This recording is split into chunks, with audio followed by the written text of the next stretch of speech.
Well. So we have about a month before we can really see anything else about the Dallas Cowboys. So kind of what we're going to be doing over the next few weeks is that we're going to be examining the Dallas Cowboys position group by position group, player by player. And we're just going to really be breaking this team down detail by detail and with whatever other news that comes up also. But today we're going to spend quite a bit of our time listening to the Dallas Cowboys interviews that we didn't get a chance to listen to from about a week ago. And hey, we got plenty of time because again, we're not going to see the Cowboys for about somewhere around 28 days. But nevertheless, also, we're going to talk about this thing with the Brandon Sorsby news that the NFL dropped a megaton bomb on Brandon Sorsby and his regime. Let's talk Cowboys. We're about to talk facts. Hey, what's going on, Cowboys fans? I love this new, quiet, and boring Dallas Cowboys. Now, I gotta admit, it's gonna be tough on some of us content creators. The media as a whole is gonna be tough. But nevertheless, we gonna get it. Welcome, Cowboy fans and Cowboy haters alike. I'm the G, and I'm the host of Let's Talk Cowboys, where we talk facts. And as you're coming to this live stream, please hit that like button, share, subscribe, hit that notification bell so you know the next time we post another video or go live. And yes, we are live. And if you haven't become a channel member, subscriber yet, what are you waiting on? We have a lot of great things coming up the rest of this season. Now let's talk facts. Man, I am excited. I'm just telling y'all right now. If you are going to be over here on this channel, step with this organization. I'm not going to consume myself with a lot of hypotheticals. I'm not going to consume y'all with a lot of hypotheticals and a lot of criticism. All I can tell you is what the Dallas Cowboys are doing right now. And I absolutely love it. So these are going to be our topics for the day. Sorsby was told no by the NFL. We're going to look at the Sorsby quote-unquote supplemental draft. And then it's all Dallas Cowboy player interviews from there. We're going to do that. We'll probably get out of here tonight around 7:30. I got a couple things I need to take care of. But nevertheless, buckle up, buckle in for the next hour and a half. We are going to be talking about our beloved Dallas Cowboys. Now let's see who's in the building. Let's go!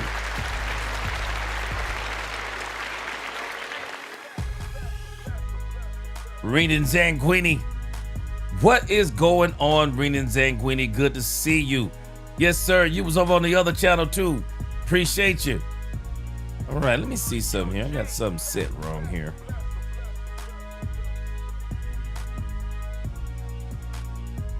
All right. I'm gonna have to fix that. I just noticed that I'll have to fix that. All right, let's see. All right, there we go. Had to fix it where we can see the comments right there. Yes, Renan Zanguini, he was over on the G Sports Nation with me earlier.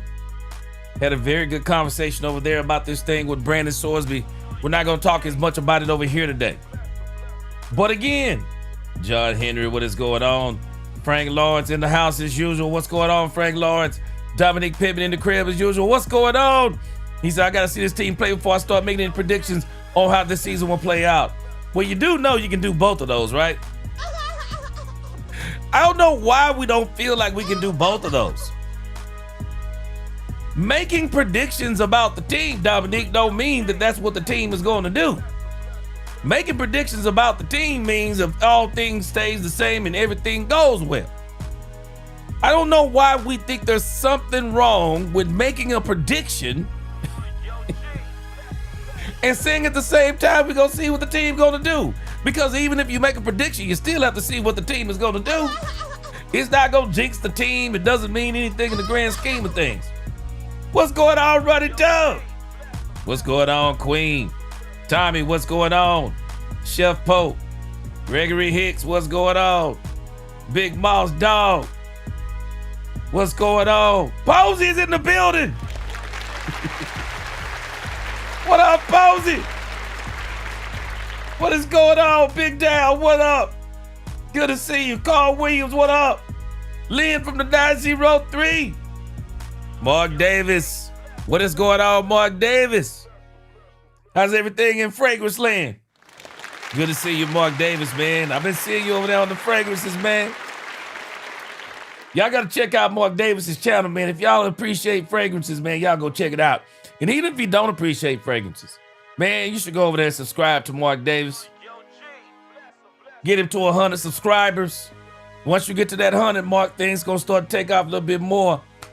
Marlon Dillard, what's going on? Good to see you. Richard Valleas, what is going on? My man JCT Slicey back over here. He said the defense is going to shock the NFL, bro. I believe so, too. A shockingly good defense plus Dak, but those wide receivers are going to shock some people. Shady took another dig. Tired of him. Hey, no, man. He just, hey, man. He just throwing stuff at the wall right now. All right, you said we buffering again over here. All right, see if you can refresh your browser. Shouldn't be buffering. Shouldn't be buffering. I didn't think we were. Hold on, let me close out a few tabs here if I need to. All right, we should be good to go. I refreshed everything before I got over here. I hope it, let's keep it going. Ruffin, what's going on, Ruffin? Good to see you. Eric Folks, I got to make sure I get you your wrench, man. Eric Folks, he's over here on the G Sports Nation today. I appreciate you, Eric Folks. What's going on, Real Estate Vet? Brian Worley, what's going on, Younger? What's going on? Suave Roberts, what's going on? Babatunde, what's going on, Babatunde? DeVars Worley, what is going on? Andre Johnson is back in the building. What's going on? He was on the G Sports Nation. Michael Smooth, what up, Mike Smooth? What up, Ray Huck? Good to see everybody today. What up, Blaine? Michael Howard in the building. Tommy said he talking about 11-6. Let's go. Mark Davis, keep pushing, man. Mark Davis, let me tell you something, though. You do a lot of shorts, but if you want to make the money, you got to get into some long-form content, Mark Davis. You got to give us some 10 to 15-minute videos, man. I like how you start them, but they just shorts. But if you want to get into the money and get them subs up, I'm telling you, Mark, long-form content is where it's at. What up, Mike? Yeah, because I'm telling you, Mark, man, when you be over there talking, man, I be wanting more than a minute. Give me about 10 or 15, bro. Mr. Get Dirty, what's going on? Blakey, what's going on? Tyrone Church, Lonnie Cabal, what's going on? Gregory Davis, Travis Beck, what up? Anthony Jefferson, good to see everybody. But again, man, y'all make sure y'all check out my man. Y'all check out my man, Mark Davis, man. If you like fragrances, man, that's the man to go to right there. Man, got almost 500, man, got almost 500 fragrances. And I'm telling you, women love men who smell good, and men like women who smell good. Amen. All right. Man, let's get this show started for the day, man. I appreciate y'all rocking with me today. Let's get this show started. Appreciate y'all rocking with me. What's up, Cowboy Phil? Give yourselves a hand. Best chat on YouTube. What is going on? All right, guys, I'm not going to bore you to death today, but I got to be honest with you.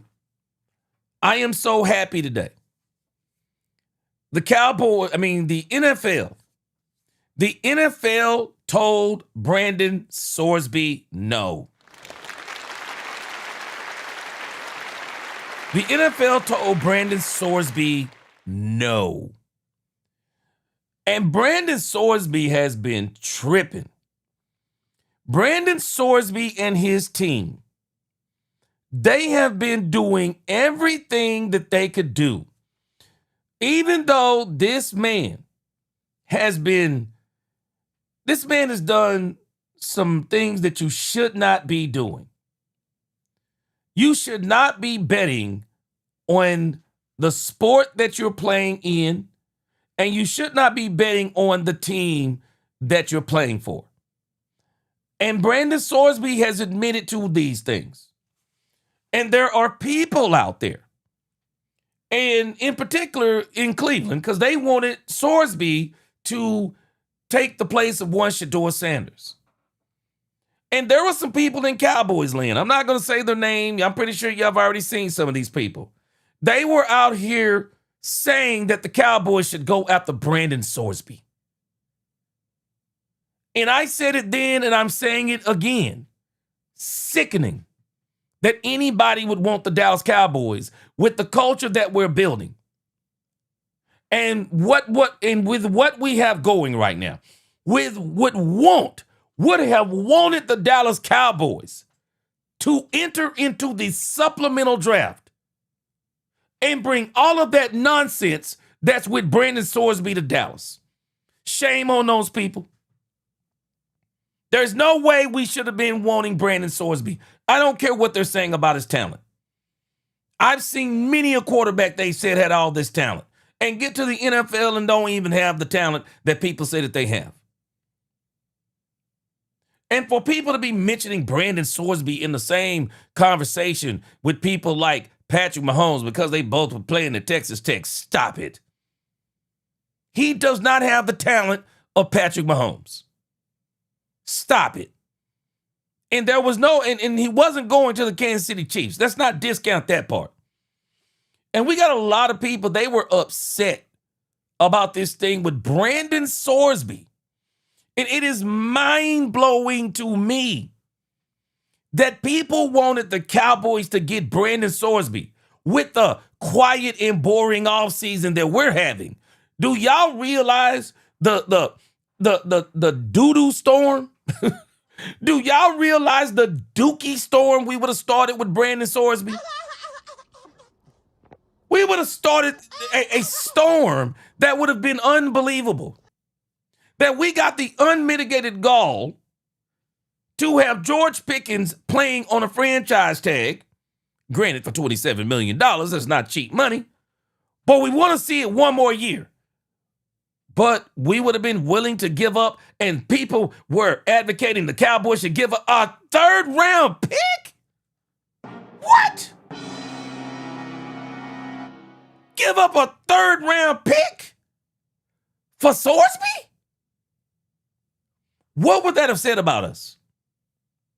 The ultimate hypocrites.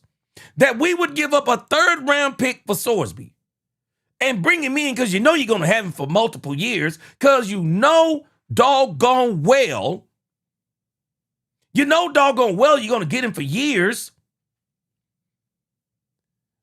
This would have been nothing but a dookie storm. That's all it would have been. It would have been nothing but a storm. And them same people would have been saying, yeah, man, Brandon Sorsby, yeah, boy, let's take Dak Prescott's spot. 1 year, he'll take Dak Prescott. It'd have been nothing but a dumb storm.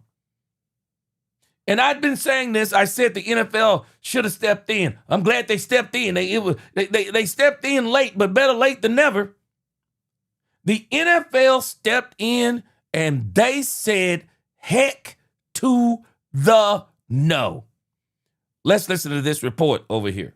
I thought it was great when they did this. Check this out. NFL. This Brandon Sorsby thing. The According to my NFL source, essentially sent him. They did the right thing.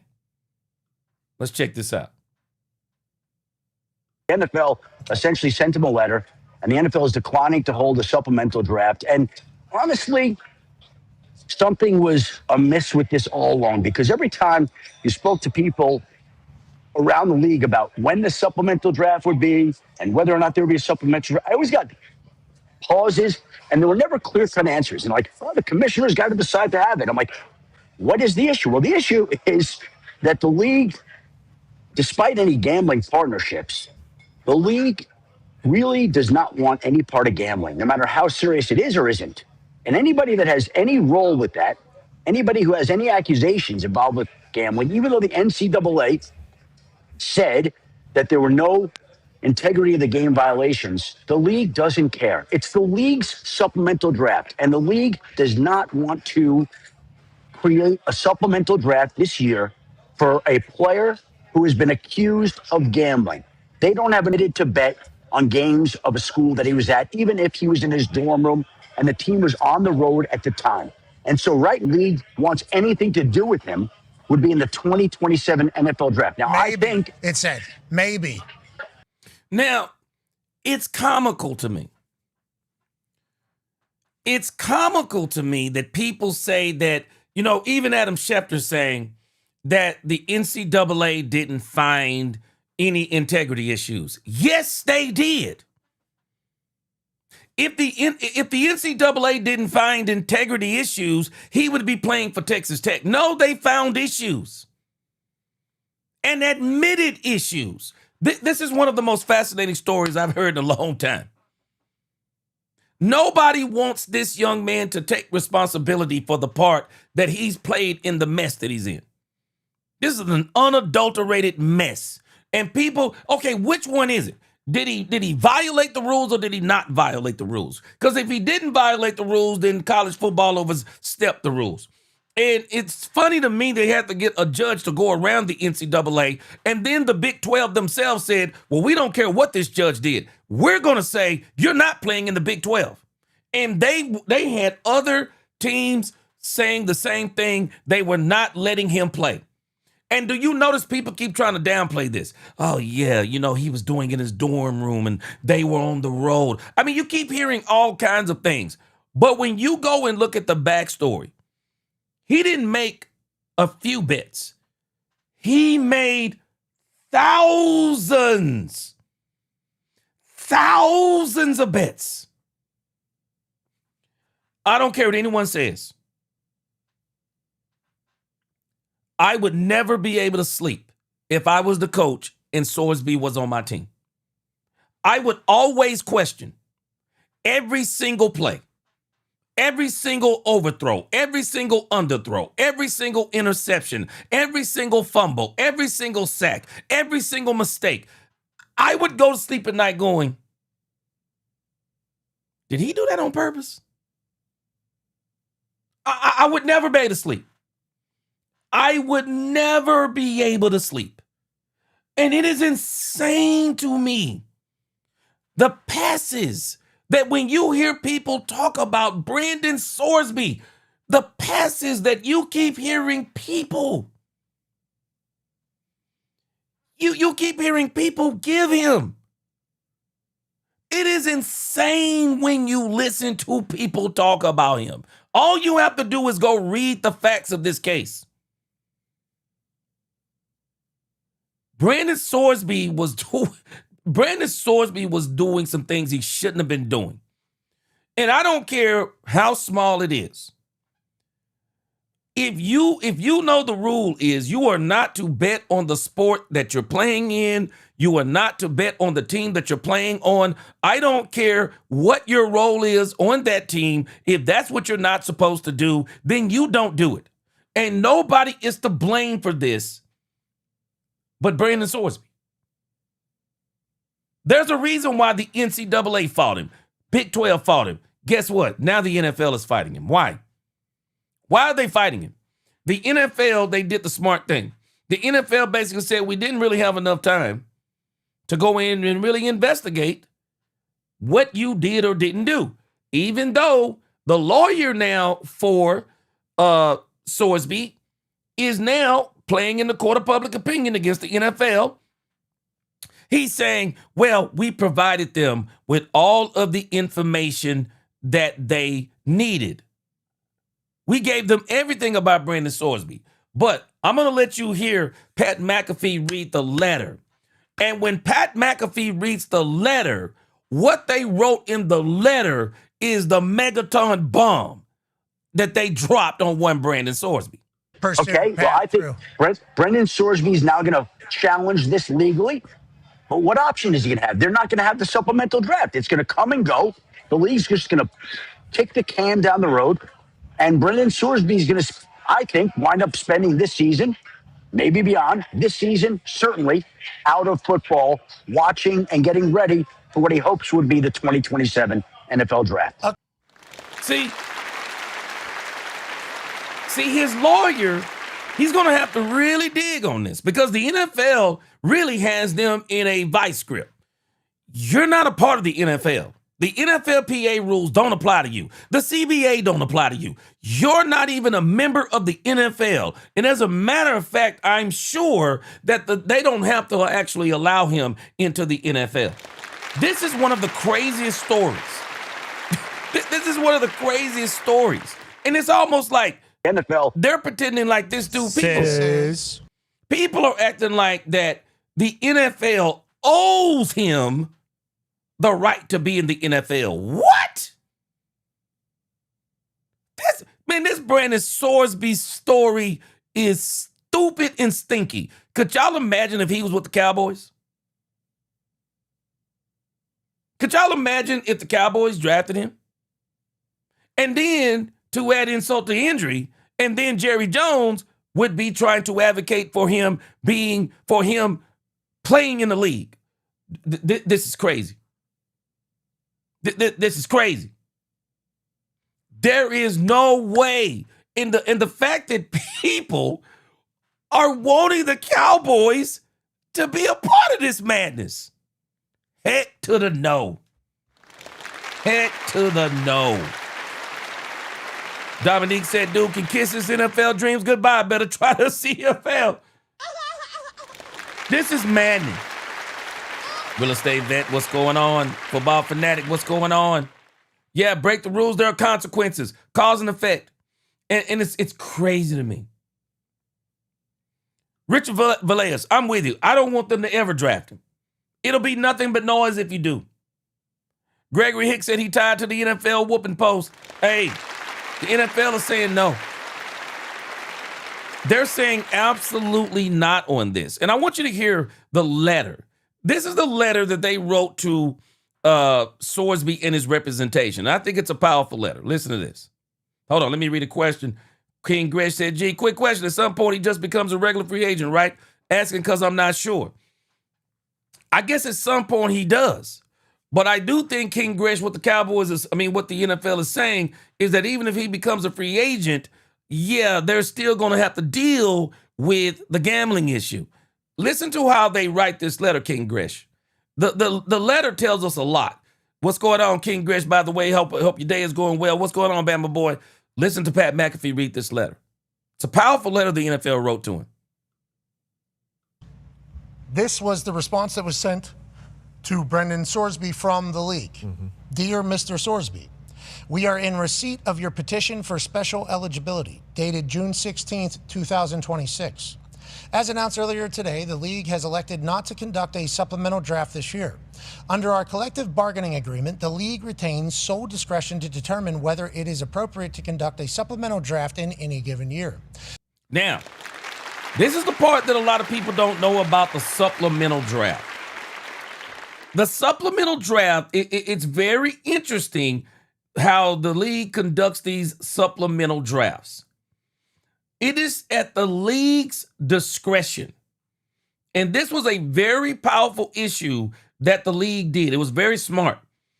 It is at the league's discretion to choose whether or not they have a supplemental draft. It is up to them.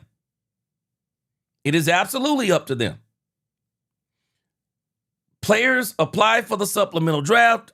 They decide whether or not they want to hold the supplemental draft for said players. But if they don't want to have the supplemental draft, guess what? They don't have to have it. Bottom line, they don't have to have it. So there's nothing he or his representation can do to make the league move on this. And real estate, this is the problem I've had with Sorsby from the beginning. He's feeling entitled. What is going on? Entitled? Real estate said he goes to Canada to show PP change, then try again. Exactly, like you said about GP. Yes. Let me tell you something. For as much as people said things about George Pickens, nowhere close. Nowhere close to Sorsby. People are pretending like Sorsby didn't do anything. They're like, oh, he didn't do nothing. There's no character issues here. There's no morality issues here. Yeah, there are some integrity issues here. Frank Lawrence said, knowing he's risking career and millions of dollars.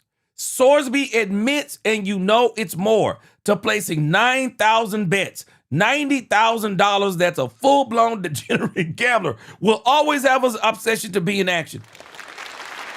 Frank Lawrence. I was blown away when I read the documentation, when they said it was thousands. Do y'all know there's only 365 days in a year? You would literally have to place a bet per day to even reach 1,000. Thousands? 9,000? Man, I don't know what people are talking about, man. I mean, people acting like this ain't no big deal. This is crazy. It's crazy. What up, Kitty boy? He said the NFL knew better than allow Sorsby in the league. Yes, right now, yes. Yeah, they're not going to let him on the market, Stephen White, and rightfully so. He doesn't get the right to be on the market. The NFL are basically saying they're not even letting him in. And they're warning. Listen to this letter. This letter is going to tell us everything we need to know. The NFL is doing exactly what I said they should have done. Notify the entire NFL. According to my source, says this was the response that was sent to Brendan Sorsby. Marvin Mays. A tree is known by the fruit that it bears. Forgiveness doesn't mean that you're not going to continue to monitor the behavior. If somebody say they've changed, now I'm going to monitor the change. I'm not holding against you what you did. I'm holding against you what you're doing. If you say you don't have a problem and you stop doing what you're doing, well, now we proceed in this relationship like, okay, so you're not going to do what you did again. That's how we're proceeding in this relationship. And so with Sorsby, the issue is too, Marvin Mays, what people don't deal with enough in forgiveness. You forgive people. Yeah, you can forgive them immediately, but we have to understand, but it also takes a person time to get to trust you. See, these are the two things that people don't understand. Forgiveness and trust are two different things. I forgive you for what you did, but you're going to have to earn that trust back because a tree is known by the fruit that it bears. If you want me to trust you, then keep doing what's right. That takes time. And people don't like that part, but it takes time. It's like a wife or a husband. They cheat. One of them cheats on the other. Husband forgives the wife or the wife forgives the husband. Yeah, she forgave him.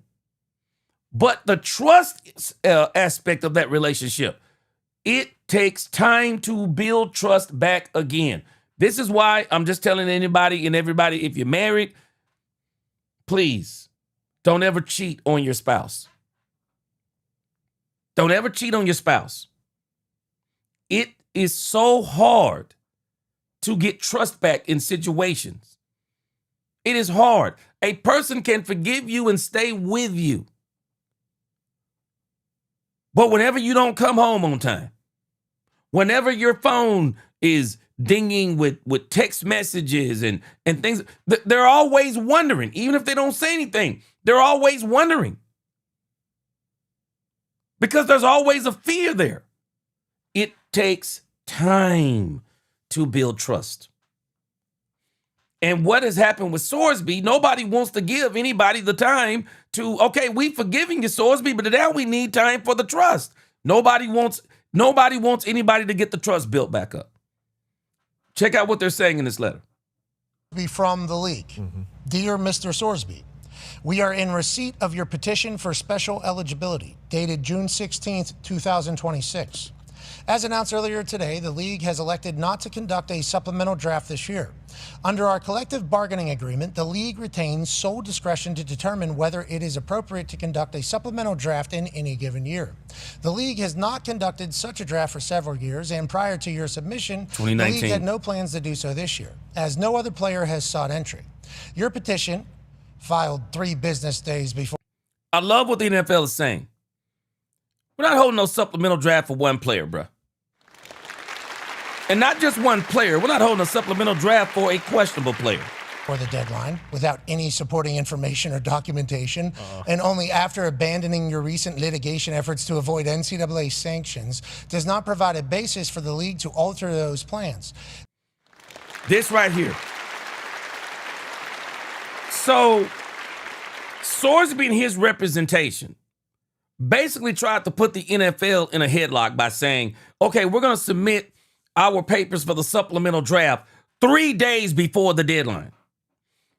Not giving the NFL the time that it needs to truly dig into what he's done and giving other teams the time to dig into what he's done. No, 3 days before. So basically teams just kind of look at his tape and go, well, based on the talent, we want him. Well, the league is saying, no, based on the morals, we don't want you. That's what they're saying. Based on the morals, we don't want you because we are a sport that is involved in gambling. And we don't want our players involved in gambling, even though we're allowing people to gamble on our sport. That's what they're saying.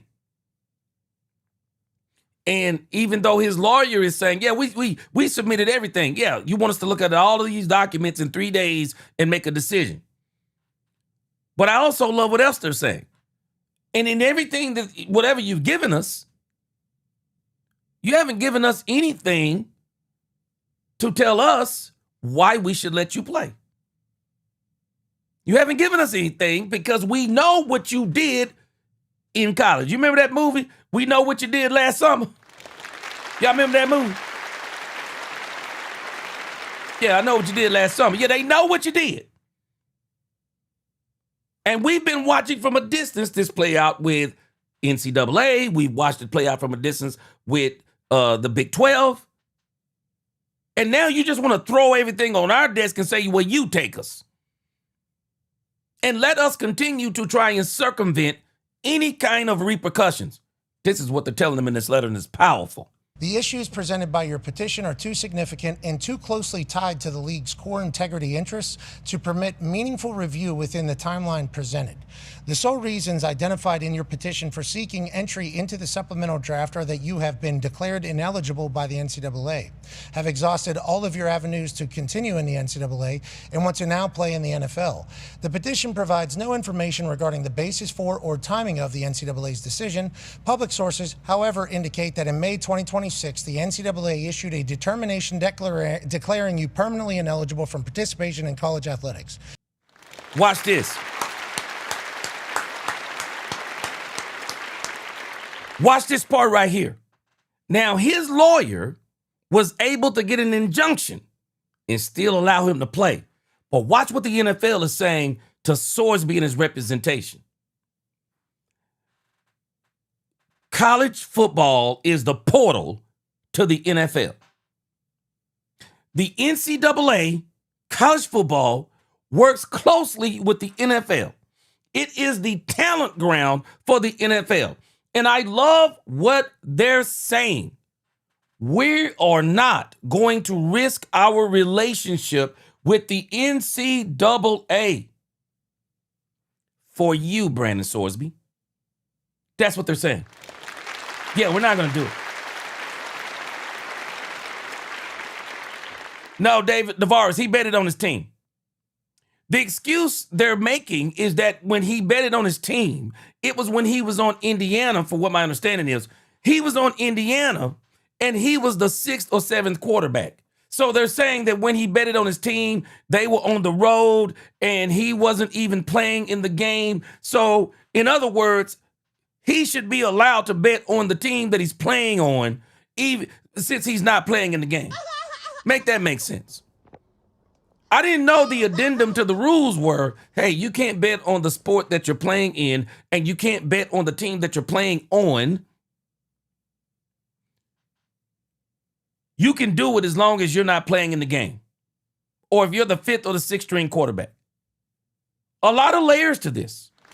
A lot of layers to this. But at the end of the day, it's bottom line. You don't get to bet on the sport that you're playing in. They're not letting Dak Prescott bet on the Philadelphia Eagles. They're not doing it. You don't get to bet in the sport that you're playing on. Quentin Scott said, don't get you, he said you gamble and then 900,000 reasons and then you try to draw a supplemental draft and think you're ready. Nah, NFL, right decision. Yeah. Yeah. Countryfield said his team has to know that this is not a good look for college or the NFL. Yeah. And Texas Tech was trying to advocate for him playing. But the NCAA said, heck no. Keedy Boy said allowing Sorsby in the league would have other players thinking they can do the same thing. I say ban him for good. Hey, I think it's on the table. I think it's on the table. Gregory Hicks said the league saw this coming and put stop sticks. He said they put stop sticks on every row. I love it. Stephen White, Pete Rose. Yes, sir. Listen to the rest of it. Man, they hit him in the head with this thing. Based on a sustained pattern of improper gambling activity during... You heard what they said? A sustained pattern. It goes to show you that they do know some things. Your collegiate career at 3 different universities. The league does not have the complete record of the NCAA's investigation, and you did not provide any such materials with your petition. Available information nonetheless indicates that over the course of your collegiate career, you knowingly engaged in repeated and significant violations of NCAA rules designed to preserve the integrity of athletic competition. Wait a minute. Did y'all hear what they said? On 3 different teams. What? On 3 different teams, y'all. It's crazy. It's absolutely crazy. Oddball. I don't know if he betted on, against, or for. But either way, you can't do it. You can't do it. What's going on, Jabril Quinn? I mean, they're killing them with this. Hey, let me tell you something. The NFL is saying something. We ain't no dummy, man. Now, we haven't had a lot of time to look at this, but don't get us away. Don't get this twisted. We're no dummies. We know what you done. Frank Lawrence said Sorsby knew exactly what he was risking, play some bets. Frank Lawrence. You hit it right on the head. He was placing bets to his family members and dummy accounts to conceal his actions. I would never be able to sleep with him on my team. I would never be able to sleep. Reported conduct includes placing wagers on your own team and teammates and to avoid... On his own team and on his own teammates? What? This is crazy. This, and there are people out there who are saying this ain't nothing, man. This ain't no big deal. What? What? This is one of the craziest stories in the NFL this year, or that would have been the NFL. These matters, nor does it demonstrate accountability for your conduct or indicate whether... Wait a minute. Wait a minute. Jabril, you was on the other channel when I was talking about this. Jabril, I didn't even think about this part. I want y'all to listen to what the NFL just did.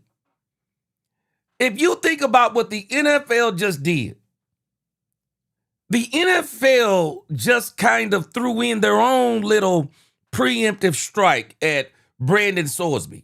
Because there are people saying, yeah, he gonna sue the NFL. Did y'all catch what they put in this letter? Hey, man.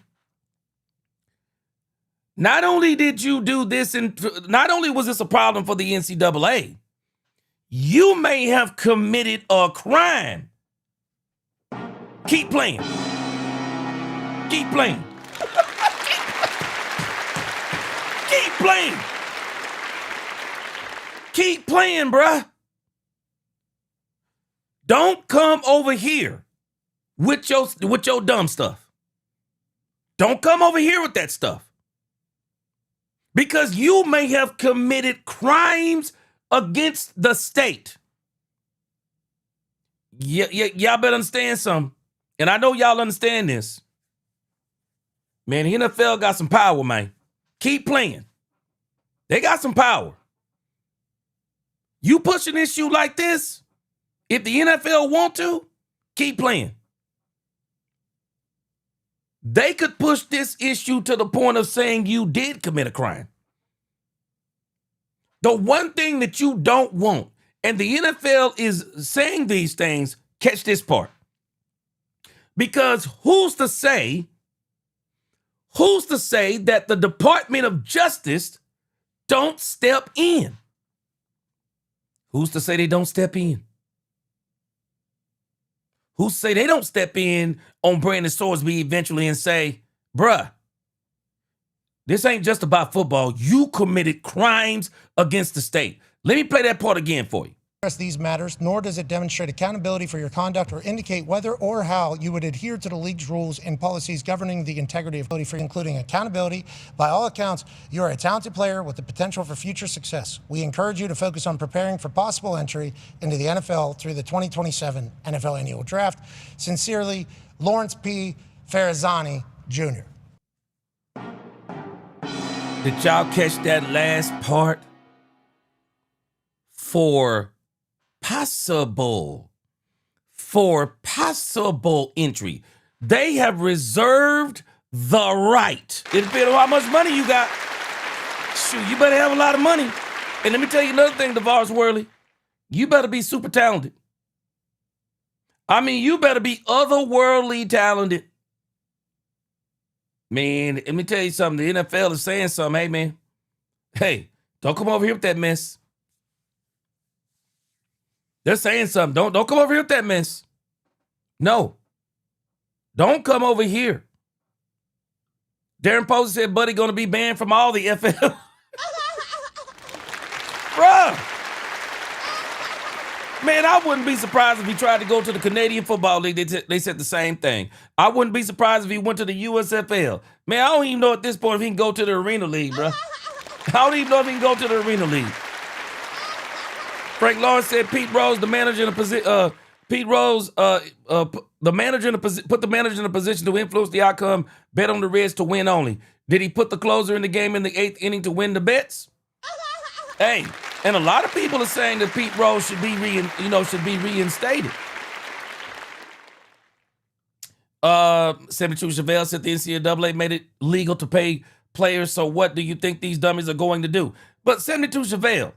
But that's the part that don't make sense. Why did Brandon Sorsby have a need to bet?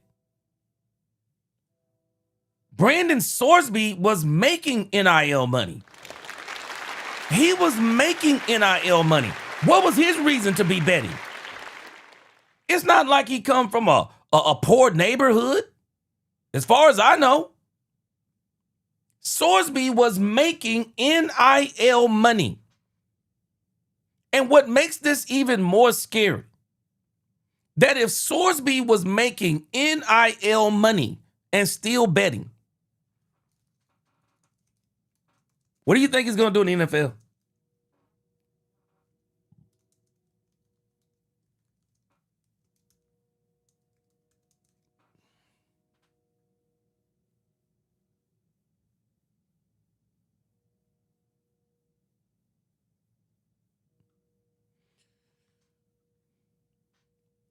They're saying that he betted across 3 universities.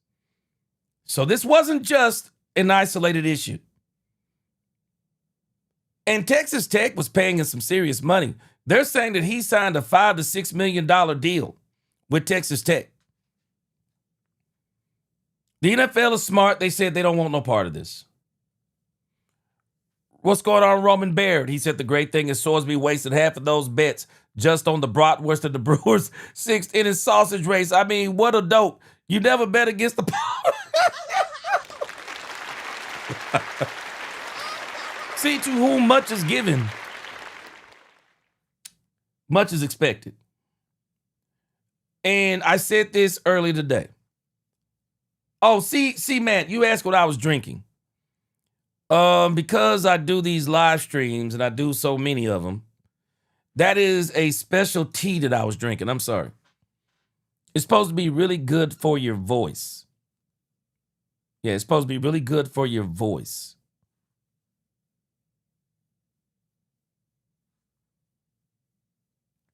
Let me give you the name of the tea. Some weird name. Okay, the name of the tea that I'm drinking that they say is good for your voice. It's called Earl Grey Black Tea. Earl Grey Black Tea. The brand I'm drinking is Rishi. I don't know. They say it's supposed to be really good.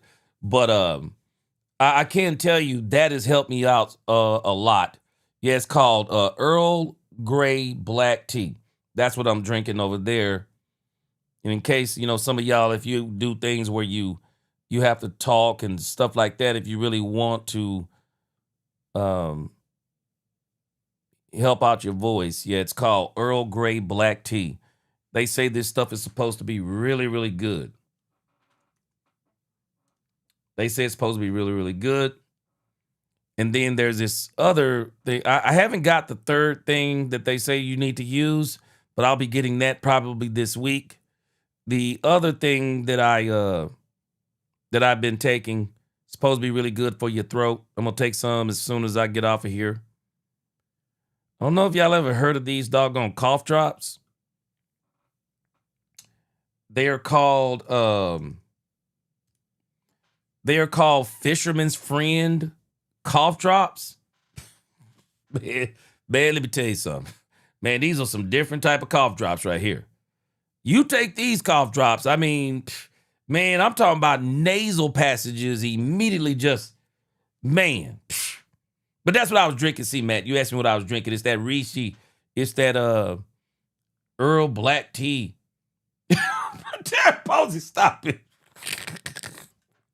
No, that's not what I'm doing. No, I'm not on that. I'm not on that right there. Oh, wow. You're in botany. Okay, you make that on your job. What you talking about, the tea? Yeah, they say it's supposed to be really good. Yeah, the tea, and then the which one do you make? You talking about the cough drops, or are you talking about the Earl tea? But either way, they say both of those are supposed to be really good. So that's what I was drinking, C-Mac. Yeah, that's what I was drinking. But again, man, you know what? I'm glad the NFL did this. They dropped a megaton bomb on Brian Sorsby. Megaton bomb. And he just seems to be so entitled, man. And I don't know if it's him. And it's so funny to me that this is why I'm so proud of George Pickens. See, George Pickens is taking responsibility for his actions, without ever saying that he took responsibility for his actions. And so George Pickens is showing this is who I am. I'm different. And I love everything that George Pickens is doing. But we got this other player. He's out here doing the fool. I mean, I don't know. I guess he's listening to his representation and he's just doing, they're just basically saying, no, man, you're privileged. Everybody should let you play. And everybody's been fighting him at every single level. NCAA, Big 12, now the NFL. See, Matt, yeah, man, hey, man, them ain't no joke, bro. See, Matt, they got some different flavors, man. These joints so strong. Man, these joints so strong, see, Matt, man, I'm trying to figure out if they got the cherry flavor. Man, I'm going to get the cherry flavor next and see if the cherry flavor, man, I'm going to see if that cherry flavor, man, maybe it's a lot less strong, man. It's strong, bruh. Those some strong cough drops, but I'm telling you, the moment you take them, if you got a stopped up nose, shoot, man, things immediately. What's up, Dak Prescott? What is up, Dak Prescott? All right. Let's turn our attention to these Dallas Cowboys, man. I want to listen to some player interviews real quick. But before I listen to the player interviews, man, I want to show y'all something. I was looking at this earlier. And do y'all remember when I told y'all that the Dallas Cowboys are starting to look eerily similar? The Dallas Cowboys are starting to look eerily similar to what the Seattle Seahawks did? I want to show you something, man.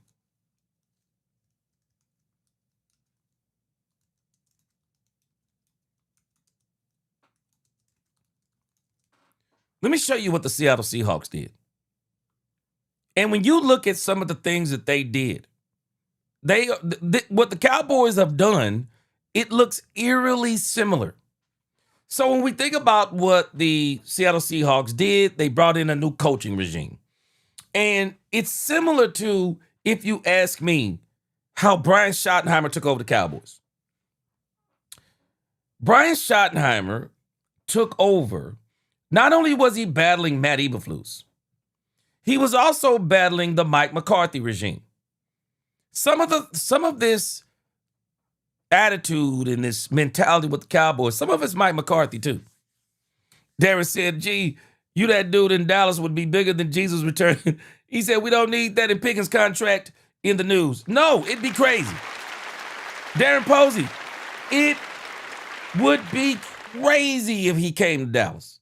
It would be a circus. Absolute circus, man. Frank Lawrence said the judge has no authority to compel the NCAA to change their bylaws. Freddie says, I mean, if you want to bet with your brother, cousin, friend, neighbor, nephew, but you can't place bets on the sports you play in with a betting house that's gambling and against the NFL rules, period. Yeah, man. No doubt. What up, C-Los? What up? What's going on? What's going on, OG Mike? All right, so let me show you how the Cowboys and the Seattle Seahawks, they are looking eerily similar on paper. I want you to see what the Seahawks did over a 3-year period. See, a lot of people are wondering, like, how did the Seattle Seahawks do this? How did the Seahawks make it to the Super Bowl under the radar? And by the time people realized what they were, it was too late. But I want to show you what the Seattle Seahawks did over a 3-year span. Jackson Smith-Njigba, homegrown. Rashid Shaheed, New Orleans. Cooper Kupp, they brought him in from the Rams. So when you look at what they did, of course, they let go of DK Metcalf. But when you look at what they did, they put together a good wide receiver duo. Jackson Smith-Njigba just emerged last year as just being great after letting go of DK Metcalf. Cooper Kupp was great for we already know the history of Cooper Kupp. He looked really good out there. But they went and got them a wide receiver duo. They drafted Charles Cross in 2022, Gray Zabel, 25, Jalen Sundell, looks like, 24, Anthony Bradford, 23, Abraham Lucas, 22, and they got A.J. Bonner in 24. So when you look at what they did, they really they did some great things through the draft. And then what they did on defense is that they mixed in some things as far as free agency goes. Now, some of the players, they're no longer here on defense. I think they lost a couple of players. But again, and I want to point this out, DeVarce Worley, they had a brand new coach. Brian Schottenheimer took over from Mike McCarthy. Changed the culture, and he's still changing the culture. Mike McDaniel took over for Pete Carroll. Changed the culture, still changing the culture. Brought in a new defensive coordinator. We brought in a new defensive coordinator. When you think at the things, and I'm going to show you how we are similar, eerily similar. When you look at their defense, they brought in Leonard, looks like this year, tackle. They brought in Murphy, nose tackle, Murphy. Defensive tackle, Jerran Reed. They got DeMarcus Lawrence from us. Thomas Drake, Las Vegas. Ernest Jones, Tennessee. Uchenna, Los Angeles Chargers. Devin Witherspoon, drafted. Julian Love, New York Giants look like. Ty Okada, 23. Josh Jobe, 24. And Emanwari, 25. Now, we got to think about they don't have one of the running backs, and I think they drafted him. I forgot the running back name, but he went to Kansas City. But what I'm showing you is that the Seattle Seahawks didn't go out there and get what people would call big-time players. It's not what they did. They didn't go out there and get big-time players. That's not what they did. They drafted well. They did some things in free agency well. They traded well. And what they did was they put together a team. And don't let me forget Sam Darnold. Sam Darnold was a big addition. So when you look at what they did, yes, Kenneth Walker, thank you, OG Mike. Kenneth Walker was a big part of that. And I think they drafted Kenneth Walker, correct me if I'm wrong, and now Kenneth Walker is gone. But when you look at what they did, there's a reason why their GM got GM of the year. Now, he didn't get GM of the year. I want us to understand this point because I'm about to show us the Dallas Cowboys, then we're going to go into player interviews. But he didn't get GM of the year in the grand scheme of things. He didn't get GM of the year for what he did in that 1 year. He got GM of the year because of how things culminated into that Super Bowl year. He did great things that year, but he also did great things 2 years before that. New coach, new systems, players in the draft. John Snyder, what he did, it was a culmination. It was a culmination. Let me show you something. This is an article they wrote about him. They said Seahawks GM John Snyder's 4 moves that won him the Executive of the Year. 4 moves. Look at this. He didn't get GM of the Year, and I'm telling you, I know what I'm talking about. And I hadn't even read this article. I just looked it up. It wasn't what he did in 1 year. It was what he did as everything culminated into that final year and they won the Super Bowl. Trading Geno Smith. Trading Geno Smith. Let me tell you something. I believe the Dallas Cowboys are on the verge. If not this year, it will be no later than next year. Book it. They're winning the Super Bowl. I wholeheartedly believe the Dallas Cowboys will win the Super Bowl either this year or next year because of the moves that they are making, and those moves are going to culminate into a championship. We got to see it on the field. I want to see it on the field. But I'm also still saying, because you can say what you can make any prognostication you want, because at the end of the day, we got to still wait and see. But based on what I'm seeing, the Cowboys are making the similar moves like the Seattle Seahawks made. Dare I say also the similar moves that Jimmy Johnson made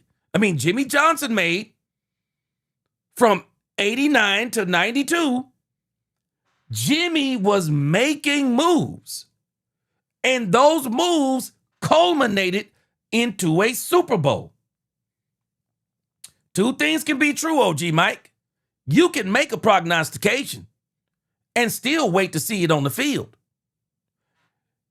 The tea leaves are telling us, because had anybody been watching the Seattle Seahawks, the reality is they would have known that the Seattle Seahawks were going to win the Super Bowl. 1, they got rid of Geno Smith. They brought in Sam Darnold.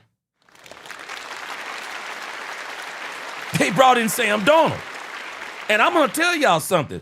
We may not realize it, but we've made a similar move. We traded Micah Parsons. We traded Micah Parsons and got Kenny Clark and Quinnen Williams. I said this last year, but it didn't happen because the Seattle Seahawks won the Super Bowl. But I said this last year. Jerry Jones actually should have been in the running last year for GM of the Year. And the reason why he should have been in the GM of the Year running is because Jerry Jones literally made 3 of the biggest moves in the NFL last year. I mean, Jerry Jones made atomic bomb moves. Dare we forget George Pickens? When we look back at what Jerry Jones did last year, I'm sorry, you might have to call it a little bit genius. The man was able to get George Pickens for a 3rd-round pick, and everybody know full well now George Pickens is worth more than a 3rd-round pick. I'm telling us, Jerry Jones is doing the same thing Seattle did. Quietly making Super Bowl moves. George Pickens was a Super Bowl move. George Pickens is still a Super Bowl move. And I believe he will continue to be a Super Bowl move. People don't understand what Jerry did. Jerry got George Pickens. That cannot be underestimated. Just like the Seattle Seahawks went and got Cooper Kupp, we went and got George Pickens. We traded Micah Parsons.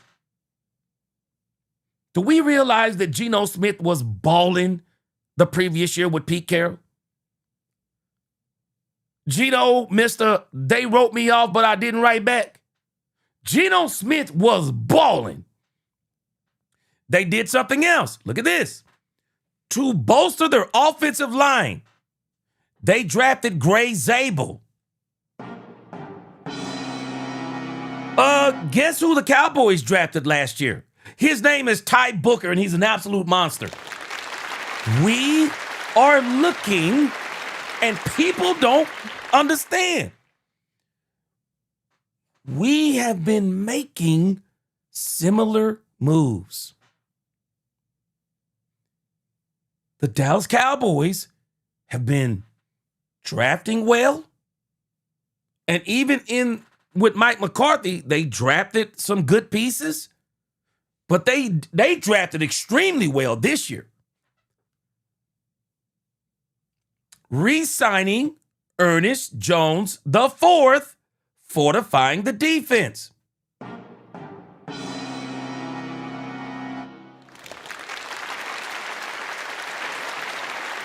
Now, you think about what we did. We let go of Micah Parsons. We turned around. We extended Ty Smith. We extended Ferguson. We extended Deron Bland. Then we turned around in this draft. We got Caleb Downs. We got Malachi Lawrence. We had a very, very good draft. And when you look at what Jerry Jones has been doing, and when you look at what the Seattle Seahawks did, new coaches, changed the culture, 2-year turnaround, went and got DeMarcus Lawrence. The Dallas Cowboys, let's go pull up our roster now. Let's go pull up our roster. I am telling us, we are looking, and I keep saying this, we are looking eerily similar. We are doing some of the same things, and if you ask me, maybe even better things than the Seattle Seahawks. We went and changed our coaches. We got Brian Schottenheimer. Brian Schottenheimer, let me tell y'all something. We got to give Brian Schottenheimer credit. Brian Schottenheimer deserves a standing ovation. Brian Schottenheimer, and I've been saying this, Brian Schottenheimer deserves a standing ovation. Absolutely. Brian Schottenheimer took over a team from Mike McCarthy that looked like it wasn't motivated, bad mentality. So many things was wrong with the Mike McCarthy era. Brian Schottenheimer comes in, has to start implementing his own culture. And you can't do that in a year. But he laid the groundwork. And now we look 2 years later and look at how this culture has changed. I mean, we literally got a David Mulugeta client who is ultra talented playing on a franchise tag? Who would have guessed it? Who would have guessed it? Everybody said he wouldn't do it. But what did George Pickens tell us? It's hard to hold out with Dak Prescott, CeeDee Lamb. Yeah, Brian Schottenheimer in that culture. He's built a brotherhood. It's hard to hold out on that. Let me tell you what Brian Schottenheimer has done. He deserves a standing ovation. Brian Schottenheimer has imputed his culture into the front office, into the ownership. I have not seen this team, from the front office to the head coach, to be so in sync since Jimmy Johnson. People still are not getting what Christian Parker said. And I'm going to play that clip for us because I know people don't like it. But I believe Christian Parker made the statement of the year and people aren't understanding it. Brian Schottenheimer changed the culture. Ownership, front office, coaches. He changed the culture. He changed the culture from the coaches. Now he's got his own defensive coordinator. Let me tell you something. Brian Schottenheimer hired a defensive coordinator that fits him. Last year, they hired a defensive coordinator that fit Jerry. Yeah, they hired a coach that fit Jerry. But Schotty hired a coach that fit him. See, Schotty said he had already been eyeing Christian Parker. That when he got his opportunity, if he got an opportunity to pick his own coach, he was already looking at Christian Parker the same way he was already looking at Clayton Adams. Everybody that you see that they brought in, this is the mind of Brian Schottenheimer. Don't you underestimate. I've been telling y'all this. This man is a psychological demon. He is a psychological demon. He has infiltrated every part of this team. I have not seen a coach infiltrate a team like this in Dallas since Jimmy. Landry didn't have to infiltrate the team. He was the coaching staff. But Jimmy infiltrated the Dallas Cowboys organization. And he molded it into his image. And Schotty is molding the Dallas Cowboys into his own image. Front office, ownership, the coaches, the players, the draft, free agency. And I keep telling y'all better stop discounting. Everybody keeps blaming Jerry Jones for Michael Parsons and Trayvon Diggs and even this thing with George Pickens. Y'all better stop playing.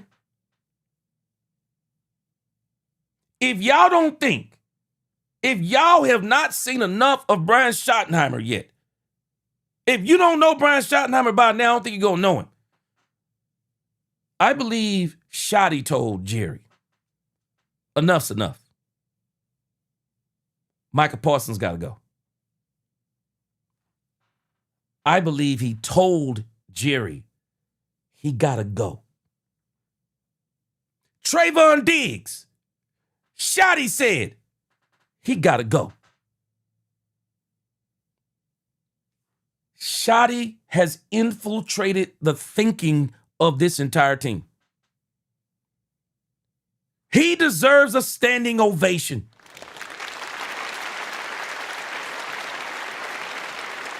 Schotty has done something similar to what Mike McDaniel did with the Seattle Seahawks. Mike McDaniel took over the entire Seattle Seahawks organization. And he took it over from Pete Carroll.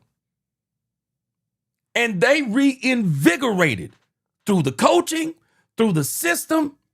They reinvigorated the Seattle Seahawks. People left the Seattle Seahawks dead in the water. They left them dead in the water. People thought after Pete Carroll, oh, it's going to be a long time before the Seattle Seahawks were going to be able to do anything. Hold on a second. They won the Super Bowl last year, second year of Mike McDaniel, one of only 8 coaches to ever do it. I believe he's one of only 8 coaches to do it. And people keep thinking this is hopium. I don't even buy in all that old hopium terms. I'm looking at what they're doing. And I'm looking at what the Seattle Seahawks did. And the Dallas Cowboys are looking eerily similar on paper. Well, I'm talking about the moves. We're going to see if it comes to fruition when we get to Oxnard, California. But I don't think we're going to be disappointed. We got to watch it now develop. But I want you to look at, I just showed you the moves that the Seattle Seahawks made in the drafts and the free agency. Man, you can't help but appreciate what the Cowboys have done. What the Cowboys have done, I never would have imagined that this would be possible on the Dallas Cowboys. I want you to look at what Jerry Jones and this front office, Will McClay, Brian Schottenheimer, Stephen Jones, I want y'all to look again at what they've done, because I'm telling you, no one else is showing you this. I want you to look at what they've done. They brought in George Pickens. Check. CeeDee Lamb, they drafted him. Check. Ryan Flournoy, 6th round draft pick. Check. Tyler Guyton. This is what we're waiting on to see if it develops. Ty Smith, superstar. Check. Cooper Beebe. I don't know how we got him in the 3rd round. Superstar. Check. Ty Booker, drafted him last year. Check. Terrence Steele, still waiting to see what he be this year. Jake Ferguson, was good a couple of years. We got to see if he get back on the good foot. But when you look at just this part, oh, did I forget Rain Dakota Prescott? Check, check, check. Javonte Williams, brought him in for Denver, left for dead, came into the Cowboys. Check. Hunter Lipke, check. Cowboys don't know what to do with him. But look at this part. Brevin Spanford, check. Jaden Blue, we're going to see. TJ Bass, love him. Kevontae Turpin, check. When you look at what the Cowboys have done, even all the way back here, it is masterful what they've done. This is why when you look at this offense, it is going to be one of the top 3 offenses in the league again, barring any kind of injury. It's incredible. What this team has done is absolutely incredible. I would dare say we've done even greater things than the Seattle Seahawks. And again, I never would have dreamed that the Cowboys would have defensive tackles of this caliber. Kenny Clark and Quinnen Williams. Do y'all know how many years it would have took us if we would have kept Michael Parsons? Do y'all know how many years it would have took us to get Kenny to get 2 defensive tackles with the talent of Kenny Clark and Quinnen Williams on the same team? Do y'all know how long that would have taken? To get 2 tackles of this caliber, you're talking about at least 2 drafts and then 2 to 3 years of player development by both of them. But instead, you got elite Quinnen Williams and great Kenny Clark. Check. Rashawn Gary. He's going to change a lot of people's minds. Check. Rashawn Gary with help can play. With help, he can play. D. Winters. I believe he's a diamond in the rough. Check. Demarion Overshown. If he can stay healthy, superstar. And I don't know what people are talking about with DeMarion Overshown. I'm going to tell y'all now, I'm giving DeMarion Overshown all the credit in the world. I'm giving this man his flowers. If this man stays healthy, he should be the middle linebacker of this team, and he should be running this defense. When DeMarion Overshown is healthy, he's one of the best in the business, bar none. Bar none. The only question mark with DeMarion Overshown is health. I think he got the brain to do it. I think he can process. I have no problems. I think he's going to be able to do it. DeMarion Overshown should be the middle linebacker. That's the depth chart. He is the green dot. Yes, he is calling the plays, and he is going to be the heart and soul of this defense. DeMarion Overshown got David Mulugheta for a reason. He didn't get David Mulugheta just because he wants to get paid a lot of money. No. Do y'all know DeMarion Overshown has actually put the Dallas Cowboys on notice? I'm about to go out here and have an incredible season. I'm going to be healthy the whole season, and I am going to go out here and be one of the best middle linebackers in this league.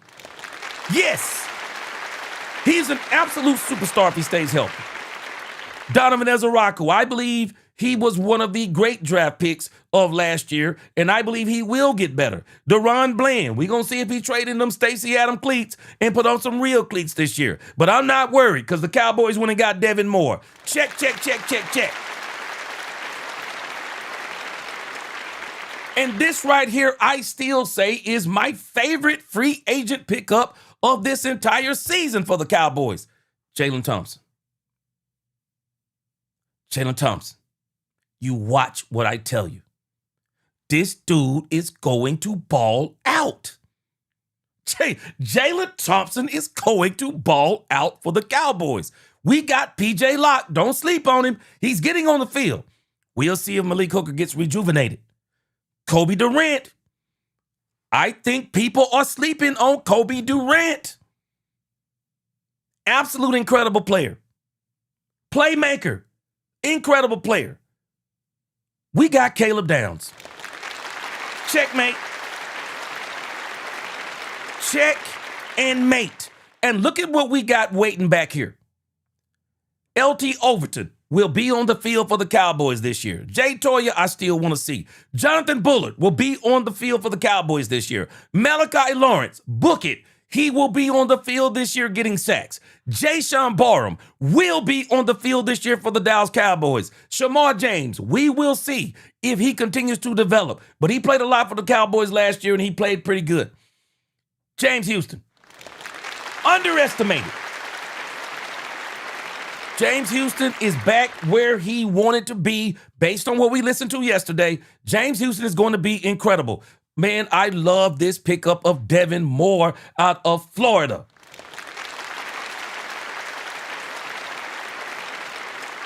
Shevon Revel Jr. is starting to look like the cornerback that would have been the first cornerback off the board last year. When you look at what the Cowboys have done, I'm going to keep preaching this. This team is talented. Maurice Leofow, dark horse. We'll see what he is. We'll see if they can develop him on this team. Justin Barron, dark horse. We'll see what he is. Sam Williams, dark horse. We'll see what he is. Will he be better in this defense? And hey, this is a make or break year for Sam Williams. So if this don't get you motivated, I don't know what will. And then let's skip down to Darian Kendrick. When you look at the moves the Dallas Cowboys have made, we gotta stop allowing people to tell us that Jerry Jones and this front office did not cook. This front office cooked.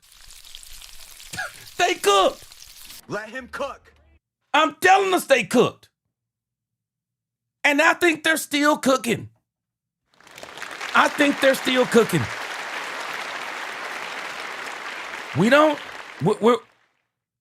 It's not the time.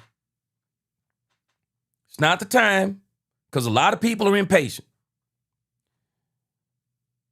It's not the time yet for the Dallas Cowboys. It's not the time to just start, okay, let's go get these other players. We're going to see what we have on the field. Now Oxnard, California is going to be all about getting him on the field. LG, welcome to the chat. I'm sorry, LG, but if you saw all those moves the Cowboys have made, tell me the last time the Cowboys made all those moves. I'm going to wait on you to tell me.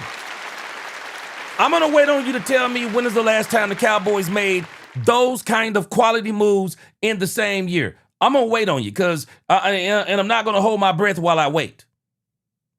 These moves the Dallas Cowboys have made, they are incredible. Gerald Mays, they look good on paper, bro. We just got to get it on the field. DeVaris Worley, look at the depth. Look at the depth. Marvin Mays. Now, I love what you're saying, praying for health on our team. If we can translate this paper to field results, look out league. Now, Marvin Mays, I want you to think about what the Cowboys have done. And they're also creating a team that's not player-focused. They are creating a defense that's not Michael Parsons-focused. They're creating a defense that's system-focused. A defense that the system is actually the star. And then you got players that fit well into the system. So that even if you were to suffer an injury, your defense in particular, your defense is still going to be great. If Demarion Overshown, no injury is on Overshown. But if Overshown was to get injured, look at what's back here. Look at what's back here. Lawrence, Barham, James Houston. They're ready. They're ready. The system is the star. And this is why I don't buy in all these people saying by committee. No, this is not by committee. This is by design. And people don't give them enough credit. They don't give Schotty enough credit. They're not giving Parker enough credit. This isn't by committee. This team is saying no. The system is the star. The team is the star. We don't want any more systems to where it is star-driven. We want a system that is system-driven, and that if we put great players in the system, and some of those players will be stars, they will be elite, but nevertheless, we're going to create a system that if a player goes down, the system doesn't collapse. The problem with Michael Parsons, if he went down, the whole system collapsed. If he went down, the whole defense collapsed. That's not going to happen this year. Unless you got something major would have to happen. Something major. And Louis Steve, don't let me forget. They also signed Snowden, and he way back here. But don't you worry. Charles Snowden is a part of the plan now. He's a part of the plan.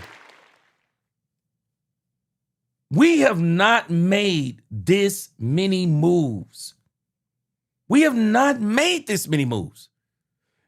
We want to boil down one player as an all-in move. I'm sorry. We're not paying attention. The Seattle Seahawks were making all-in moves quietly and nobody was paying attention because too many people, they're always looking for that one player that says all-in. It's not what the Seattle Seahawks did. The Seattle Seahawks said, no, our coaches showing that we're all in. Our system, we're all in. And we're going to bring players into the system that shows that we're all in. And we don't need that one pivotal big name player. We just need the players to buy in. The players to buy in. And whoever rises to the top as a superstar, they'll still be in the system. That superstar will still be in the system. That's what you want.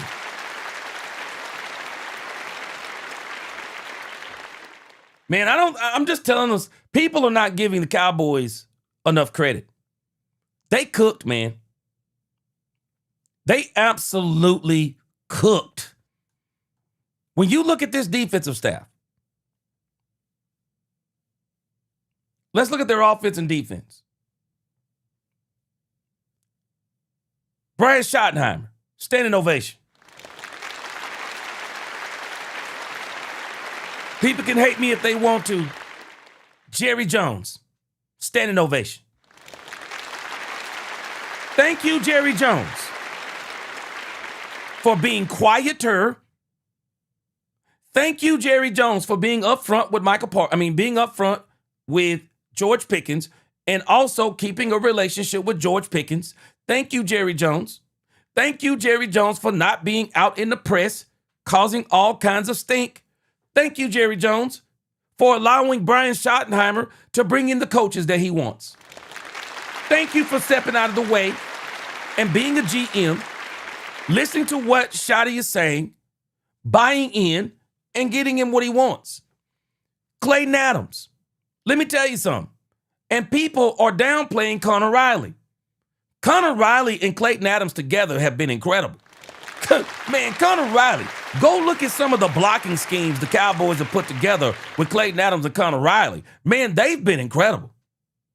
They've been incredible. This coaching staff is great. Then when you look at this defensive staff, look at what they've done. Christian Parker, Derek Ansley, Ryan Smith, Marcus Dixon. Man, these are great coaches. And the one that we cannot forget is none other than B.T. Jordan. This team, man, they cooking, man. Hey, these Cowboys are cooking. They're not done. They are cooking. Let him cook. Oh, they cooking.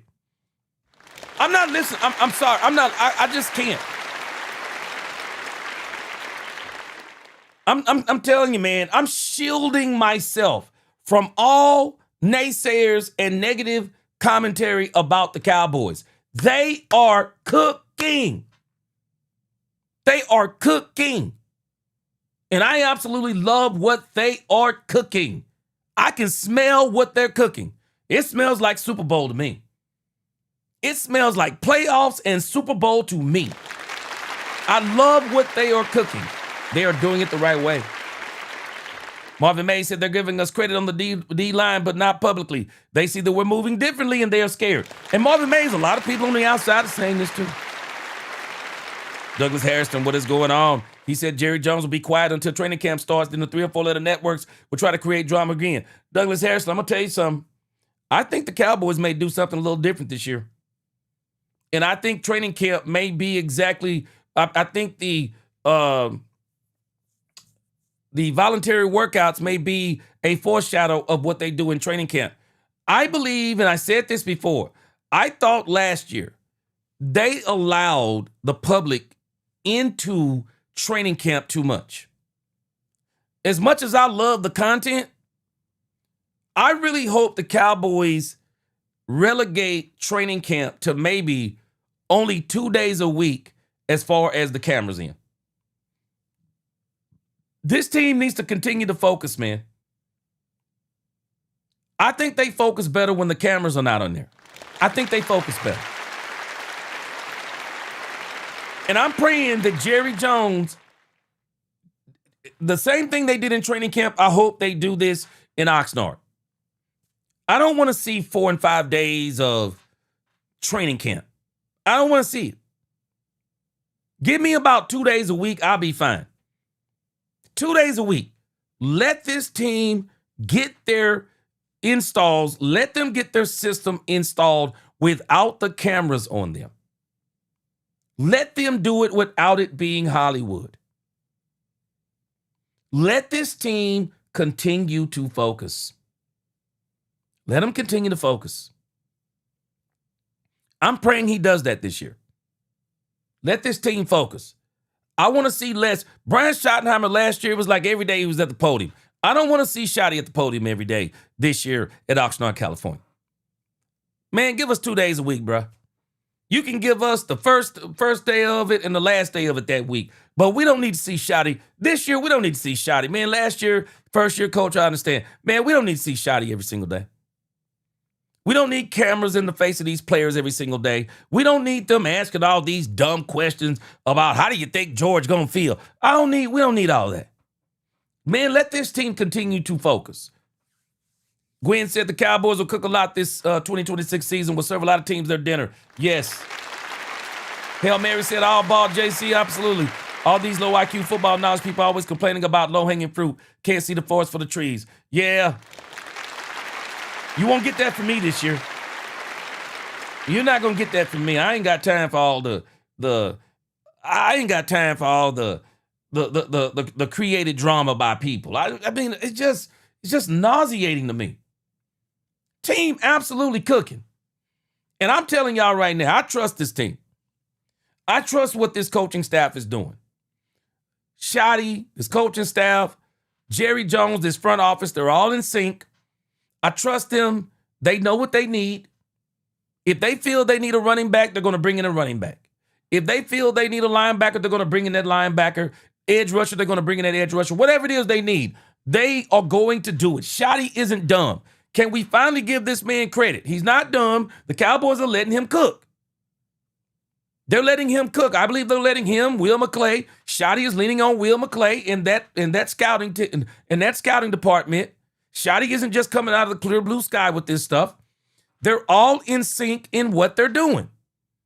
I trust them. Let them cook. So far be it from me to be complaining about things that they're not doing when I don't know what they're not doing yet because the time hasn't come for them to do it. I love them. CeeLos, I can tell you this. These ain't no Temu teams. I like what you said there. These ain't no Temu teams right here. This is one of the best teams I've seen the Cowboys put together in a long time, and I don't think they're done. Yeah, Jeremiah said the coaching staff is coming together, which leads to a team being built correctly. Yeah. Hey, Moose, keep the media away. Keep the media away. Hey, Douglas Harrison, that's the litmus test for me. The scrimmage against the Rams. That's the litmus test. DeVar's World, he said, G talking Super Bowls. Man, I've been talking Super Bowls. Man, I've been talking Super Bowl. Jesus coming back. He said, I'd like that nobody's giving us credit. Just going to be that much sweeter every week during the season when we shut up all the naysayers. This is also the fastest defense we've had in a long time. This is another point. Jesus is coming back. People are not giving the credit. They have built a solid defensive line, and they got speed all around the trenches. They got a defense around the trenches that can pursue running backs, that can pursue the quarterback, and they can play in the passing game. Man, we done put something together here. All I want them to do now is put it on the field. And that's why I don't need them. I don't want to see all the cameras in there. Jeremiah said we got 7 primetime games. Yeah, the cameras will be on. We will be the most watched, no doubt. But in Oxnard, California, I don't want to see no cameras. I don't want to see no cameras, man. I want the Cowboys to just, all right, man, we know y'all want to see us, but let us continue to establish, install our system, and we'll show y'all something 2 days a week. We'll show you 2 days a week. But other than that,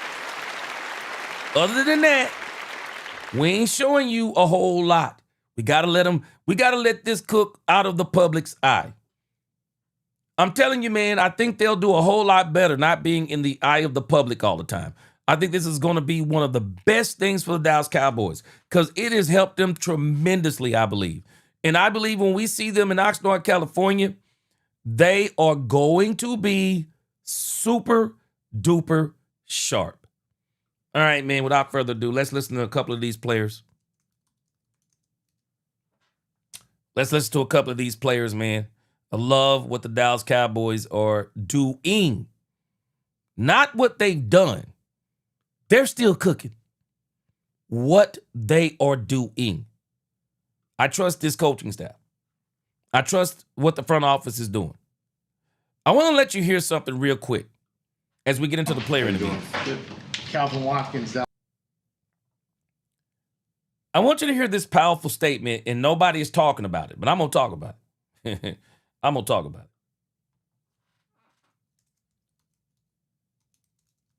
This is a powerful statement by Christian Parker. Watch this. People don't like this statement that Christian Parker made. This is one of the most powerful statements that Christian Parker made in this interview. Let's see if it's right here. Get to that point. So you don't win without timely play calling, but more importantly, the fundamentals, the schematic knowledge, the techniques, those are going to make any play call come to life. So, they're going to make me right more than I'm going to make them right. Yeah. And I'm very comfortable with that fact. Okay, watch this. Nobody wants to talk about this statement. But this is one of the most powerful statements that Christian Parker has made. Listen to this. There's a lot of preconceived notions when it comes to this team and organization. Did you have any coming in here, and what have you learned about being with this organization the last 4 or 5 months? Well, I mean, I've been a rival the last 2 years, so, you kind of make stuff up in your own head to get yourself ready for a game, whether it's true or not. So, no, I mean, it's first class. It's what you think. What Jerry has built here is special. Say it again, Christian Parker.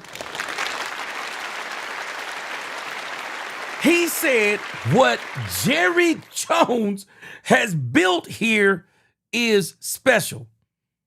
So he's talking about the aesthetics. He's talking about all of those things. But then the next part, listen to this. His vision for what this franchise needs to be, he has alignment. It's a crystal clear vision for all parties involved. What? Do what? I cannot believe people are not talking about this. He said that Jerry Jones has a crystal clear vision of how he wants this team aligned. And we're seeing it because he's allowing Brian Schottenheimer to do his thing. You can't handle the truth. This was one of the most powerful statements Christian Parker made. And it's amazing to me. Of everything that everybody reports about the Dallas Cowboys, why didn't they report this? I'm the only person that I've heard talk about this. And you got to forgive me because maybe somebody has, because I don't listen to people like I used to. But I can typically catch the thumbnails, the headlines, and all of those things. I've heard nobody play this statement. Let me go back just a little bit. This is so beautiful what this man said. This team and organization, did you have any coming in here, and what have you learned about being with this organization the last 4 or 5 months? Well, I mean, I've been a rival the last 2 years, so, you kind of make stuff up in your own head to get yourself ready for a game, whether it's true or not. So, no, I mean, it's first class. It's what you think. What Jerry has built here is special. His vision for what this franchise needs to be, he has alignment. It's a crystal clear vision for all parties involved, and that's something that I appreciate more than anything else. Left them boys speechless. Jerry Jones left them boys speechless. Anybody noticed? Anybody noticed this hasn't been the headline for anybody? Anybody noticed? Jerry Jones left them boys speechless. Christian Parker left these people speechless. And it's amazing to me. They don't want to believe it. That's why they're not talking about it. Because people don't want to give Jerry Jones credit. Because he's doing what he's supposed to do. Yes! Yes, keep cooking! Keep cooking!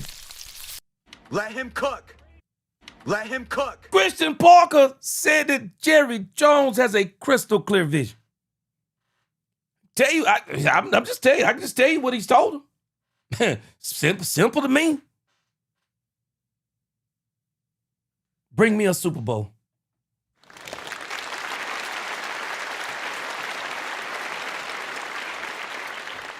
Bring me a Super Bowl. I'm going to do whatever I need to do. Bring me a Super Bowl. What you need? Jerry's doing it right. And I say when people are doing it right, keep on encouraging them. Amen, Walls. Keep on encouraging them. Not listening to no negative talk. When I'm hearing stuff like that, I absolutely love it. All right, let's listen to some player interviews before we get out of here, because I keep saying we are, and we haven't done it yet. I'm sorry, we're going to listen to some player interviews. We're going to at least listen to like 3 or 4. Let's get this thing rocking, man. Whoa, whoa, whoa. Boy. Hey, man. Hey, let me read a couple of comments. Rod Mack said, Jerry Jones done everything he can do to make this the most marketable team. Now it's time to get down to business of winning. Let's go. What up, Gerald Jackson? He said, Gerald Wayne Jones is on task. Let's go, Cowboys. Let's go.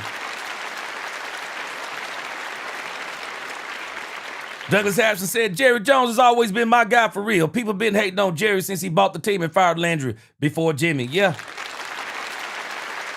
Freddie Morales said, I bet Jerry and Schotty had a long talk, and Jerry told Schotty, Brian, I won't need and love having the media talk about this team. And Schotty answered. Show, DeVar's Worley, man. People, DeVar's, have you noticed? Ain't nobody highlighting that. I done mentioned this 3 times. Ain't nobody highlighting it.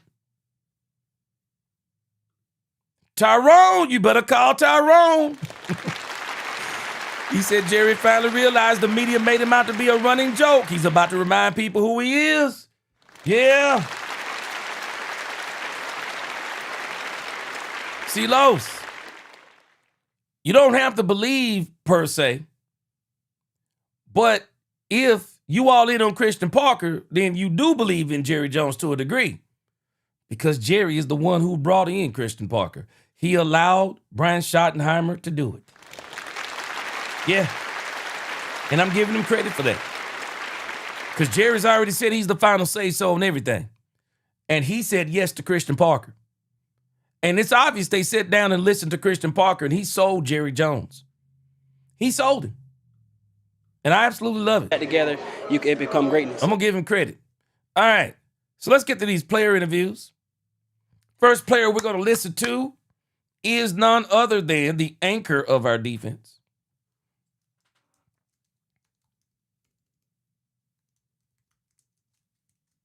Quinnen Williams. Check out what Quinnen Williams had to say about the Dallas Cowboys. Check us out.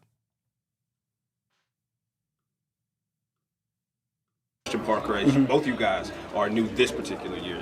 Yeah, it's been fun, man. Just being with the organization a full off season, how things work, how things go here, and just getting the chance to work with some great people, some great guys in the locker room, get to learn more about each other, and get to push. Well, let me read this. Let me read the rest of Freddie's comment. He said, Schotty answered Jerry. He said, Jerry, work with me and not against me. And when we win the Super Bowl again, I promise you the media will be talking about us. Yeah, I get what you're saying. Alan the Rebel, he said people don't realize the great teams have depth behind their star players. Yeah. Douglas Harrison said Max Crosby still at play too. Don't sleep on Jerry. Yeah. Don't sleep. And I think Jordan Brooks is in play too. Ron Mack, you said no one has, G. I'm the only one. And I keep harping on this because people just want to live in the past. I'm living in the present. Jerry been cooking for 2 years. Yeah, Poopy D. Williams gonna dominate.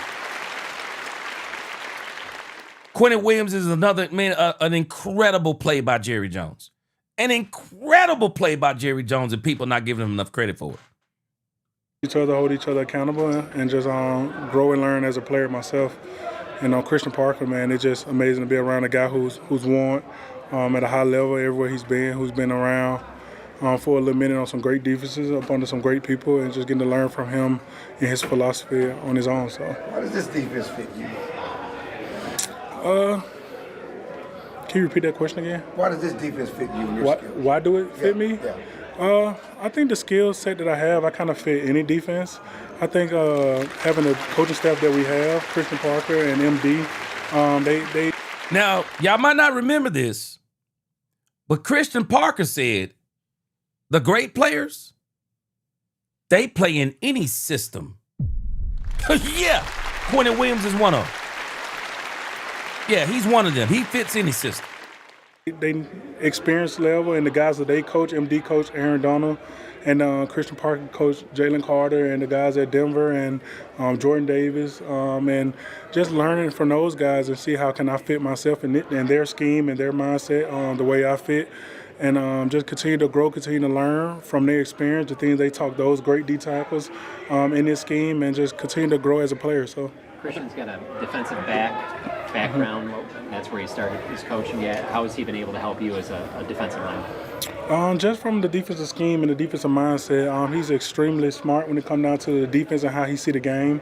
It just kind of opened my eyes on when I can take my shots, when I can do certain things, even like constructive criticism from what he see I need to work on from his point of view, and what he feel like I can do better from his point of view, and the respect that he has for me and the respect that I have for him. So, are there any nuances about the front specifically that excite you as y'all have put it on the field? The whole thing just excites me, just from the standpoint of Philadelphia had probably one of the good defenses on the last few years, man, and get a chance to be in that same scheme. Denver had one of the best defenses, and pass rusher wise, one of the best. Also, we're having BT working with us also here. So it all around excites me, man. But the players and the coaches excite me the most, because we got players who really want to get better, especially on the defensive side, get better, be better, and win. And from a coaching staff, man, a new coaching staff that want to be the best in the league, man. So I think that excites me the most about this year and this team. So let's talk. Yeah. Anybody catching what Quinnen is laying down? Quinnen is basically saying we got players on the team now that want to win. Yeah, that's what he's saying. Got doggone players that want to win. Yeah, he likes the system. But he's got players that will hold each other accountable and they want to win. Poobie D, you said he better cook, G. He been burning meals for so long. Let me tell you something, Poobie D. Yeah, sometimes, though, you got to get you a private chef, man. Sometimes you get you a private chef and you bring the food out to your lady and say, you the one that cooked it. It's more than one way to cook. Hey, man, you got to let the cooks cook. And Jerry is cooking because he letting the cooks cook. That's why Jerry cooking. Jerry cooking because he letting the cooks cook, Poobie D. Frank Lawrence said, Kenny, Quinnen, Malachi, Devin, LT Overton in exchange for seriously injured, questionable Michael Parsons. Win, win, win. Yes, sir. Yes, sir. Jerry said it last year and people didn't hear him. He said, just because you pay him don't mean you're going to have him. Hey, man, I love what we did. I never was mad about it. I was happy about it. Gerald said, since Michael decided to lay across the table last preseason, leading to his dismissal, I knew Jerry was serious. Yes, sir. Yes, sir, man. I love it. Yeah, DeVaris, they better be eating behind Quinnen Williams, man. Yeah, Aloysius Towner, silence. Hey, there's a sermon old preachers used to preach. Man, silence is deafening. Shoot. Ooh-wee. Silence is deafening, man. Yeah, man. CeeLo's Williams full offseason with the Cowboys is going to be a problem. I agree. Yeah, he's going to be a problem. About the pass rush, you brought it up with BT coming in, but how does this defense help you get to the quarterback better, more, and whatever else you're trying to do? I think, first of all, like this offseason, I'm just really focused on like personal and as a unit getting better at pass rushing. And then the scheme itself, man, whatever they kind of call, puts us in the best position they feel like to get after the quarterback. But this offseason was a lot about getting better technique-wise, getting better tool-wise, and just getting better focusing on the things that me personally and the group and the unit need to get better at when it comes down to rushing the passer. So, what does your role look like specifically? Is it maybe like more 5 than you're used to, or 0 through 5? Or what does it kind of look like for you? My role is basically what they want me to do, what they want me to kind of be in, what they see fit for me most.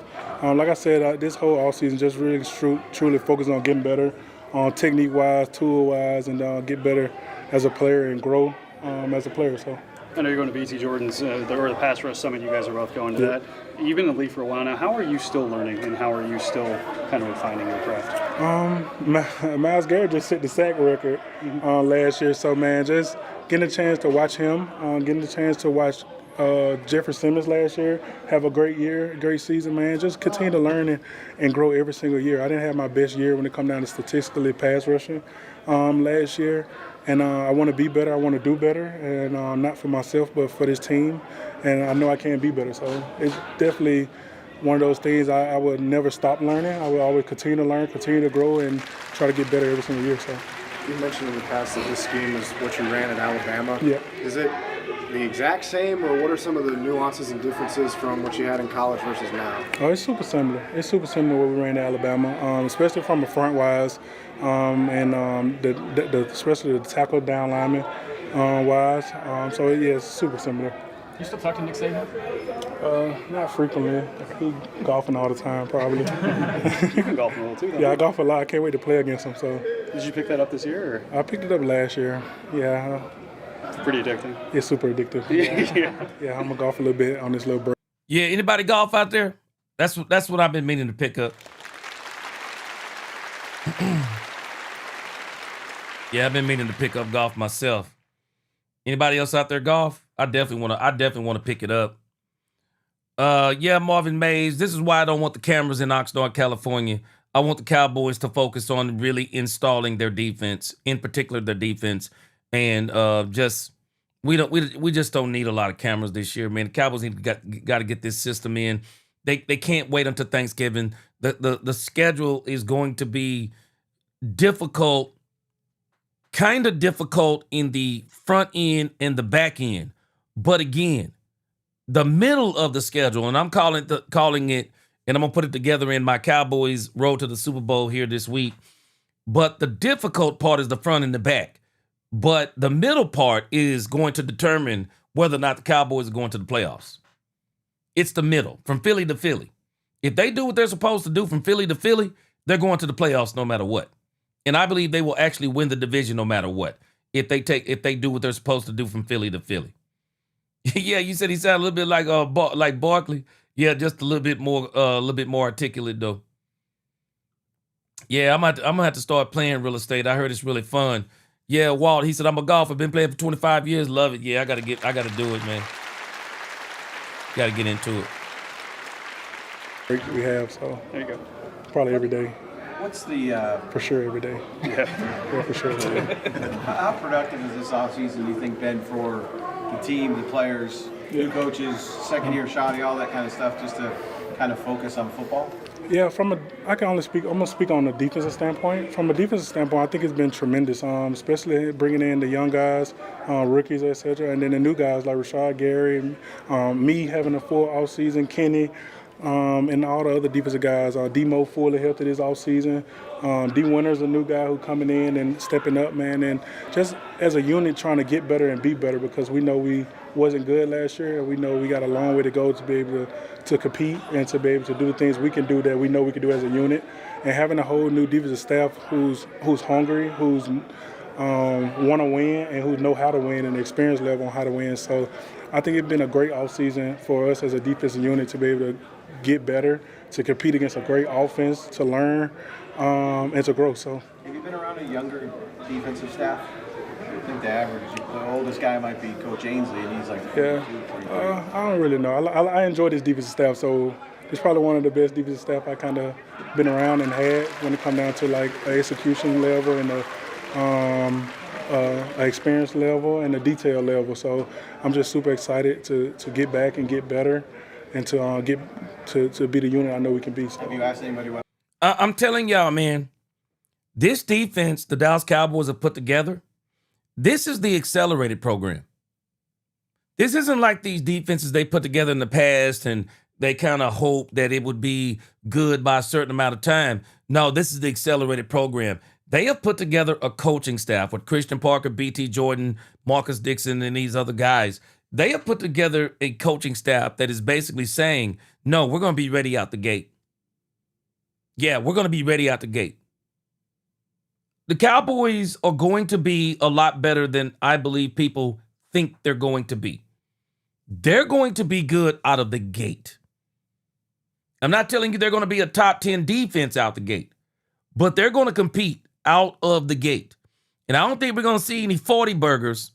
I don't think we're going to see any 40 burgers like we did last year in our first outing. I mean, come on, man. We had a 40 burger when we played the Giants. I don't think it'll be 40 by them.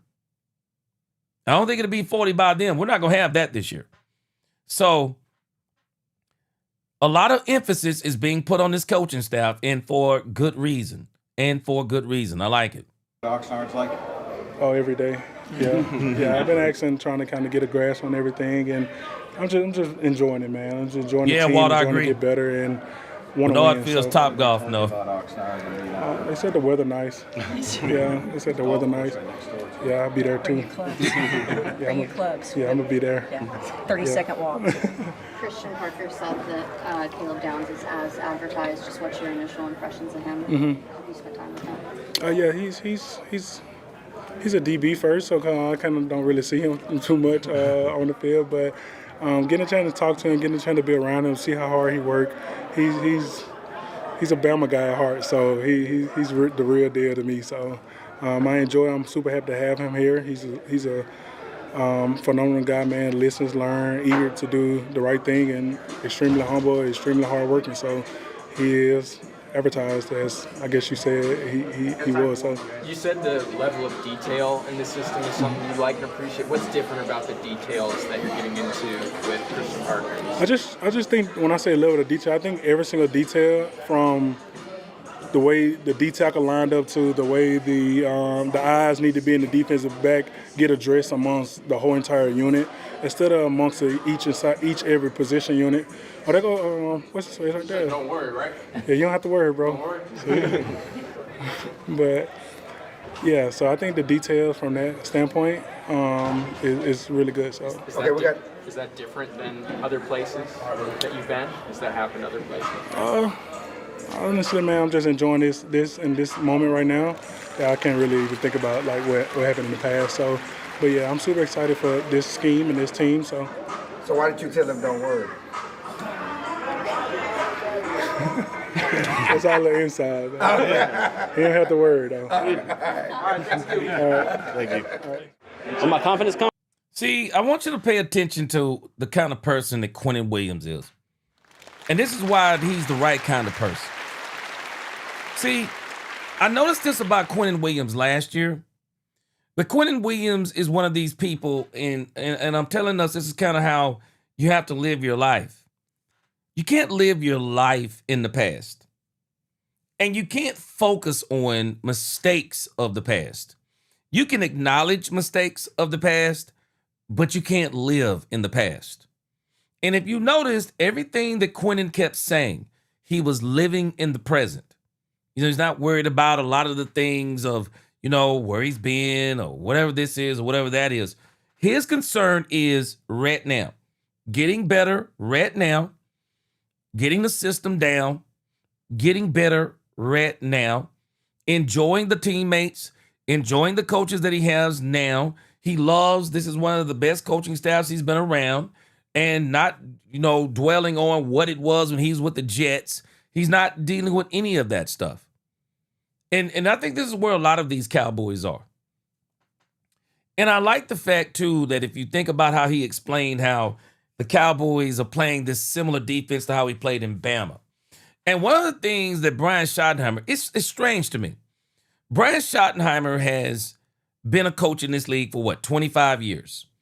He's, over 50. But what Brian Schottenheimer has done is that even though he's not as young as Mike McDaniel, even though he's not as young as some of these coaches for these teams, some of these young hotshot coaches like they got over there in Baltimore.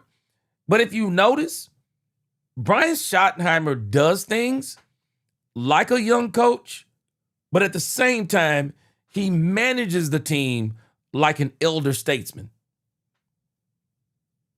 He creates a college atmosphere, but he's also like that coach in college, because if you kind of look at how college football was, You got the Nick Sabans of the world, older coach.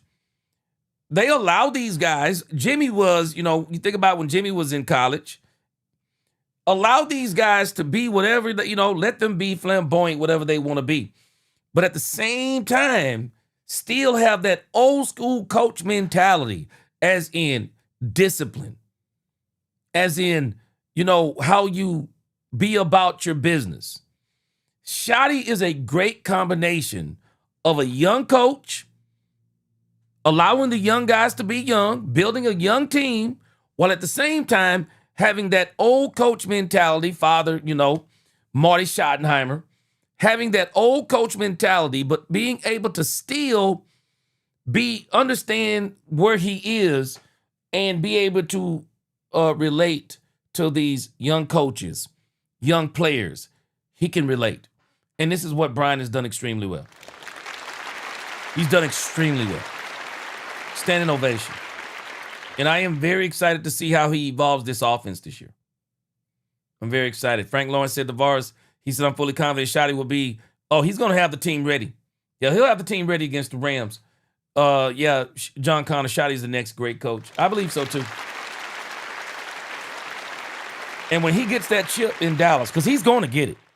When he gets that Super Bowl in Dallas, he's going to be able to write his own ticket. He's absolutely going to be able to write his own ticket. All right, let's listen to Shevon Revel Jr. Very excited about Shevon Revel Jr. They've been talking about how Shevon Revel Jr. has really been looking good, moving good, and all these things.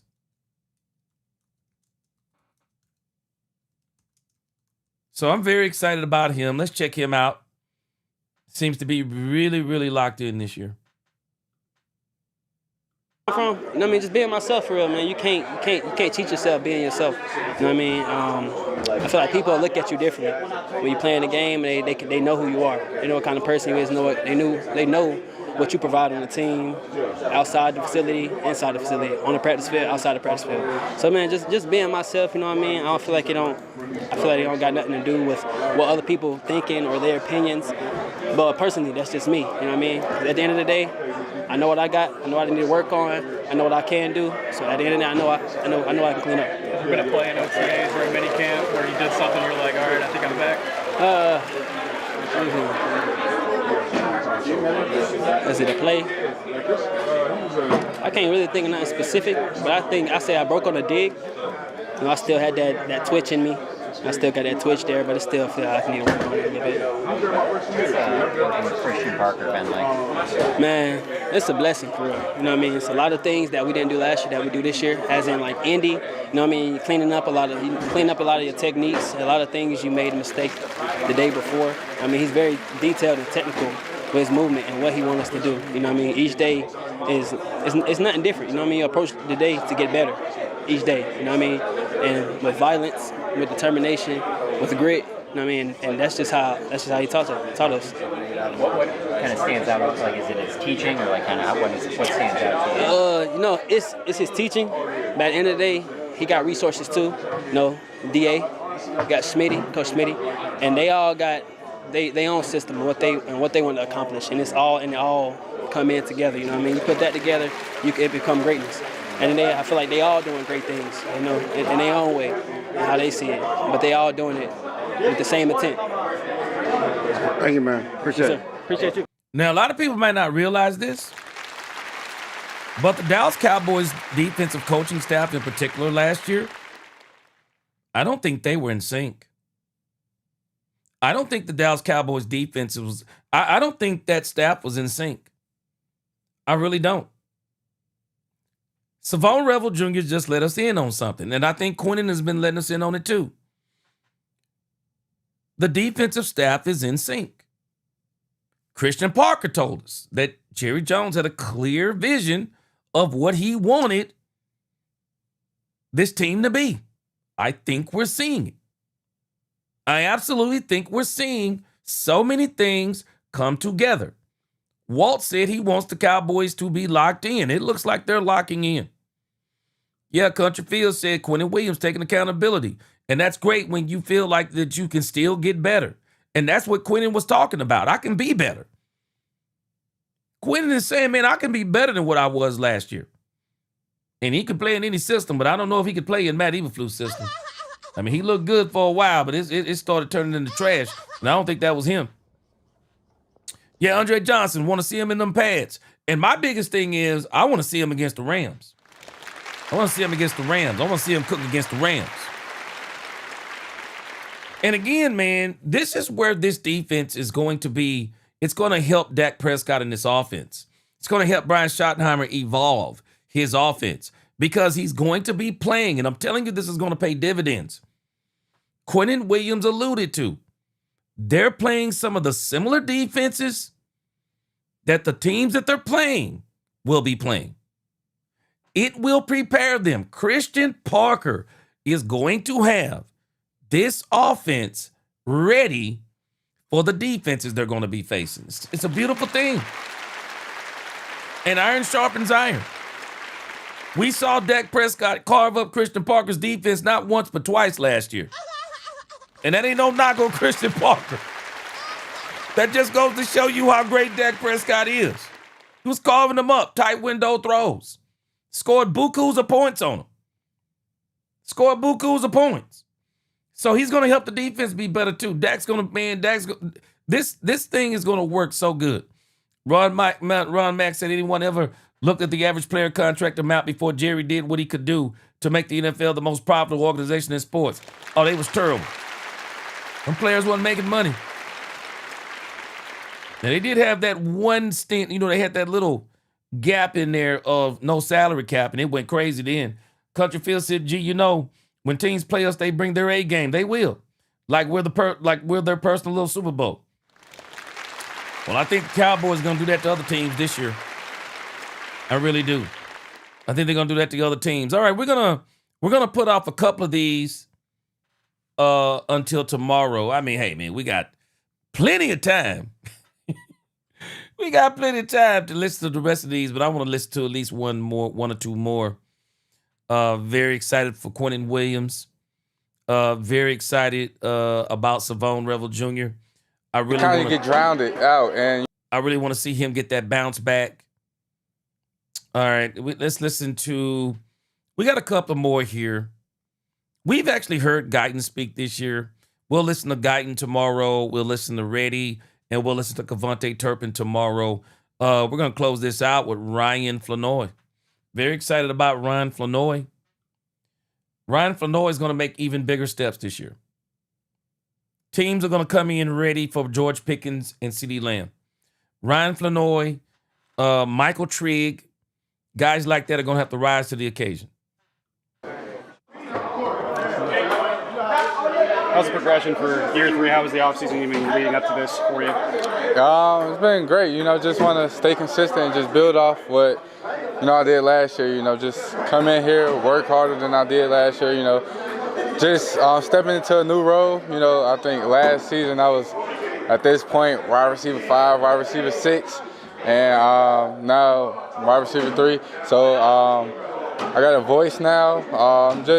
Just been working and just trying to get this team better, and we all got the goal of winning the Super Bowl. So, you know, our culture and our bond is there, and that's what it is, year 3. What did last season do for your confidence? Yeah, man. Hey, man. Schotty got these guys in the right headspace. He's got them in the right headspace. Getting better. Their goal is the Super Bowl. They're in the right headspace. Poopa D got me laughing. Poopa D said Flus used to drop plays in the dirt like in the hood back in the day. Man, Poopa D, I'm telling you what Flus was doing. Flus said, Jerry brought me in, and I don't have to do anything. We don't have the players. I'm gonna play 96% zone. I'm telling you. Flus thought he was guaranteed a job, man. Brian Schottenheimer said, nah, bro, I'm going to prove to you ain't got a job in here. Walt, he said, thanks, G. Great content. I love your show on the Fish Report. Yes, sir. Appreciate you.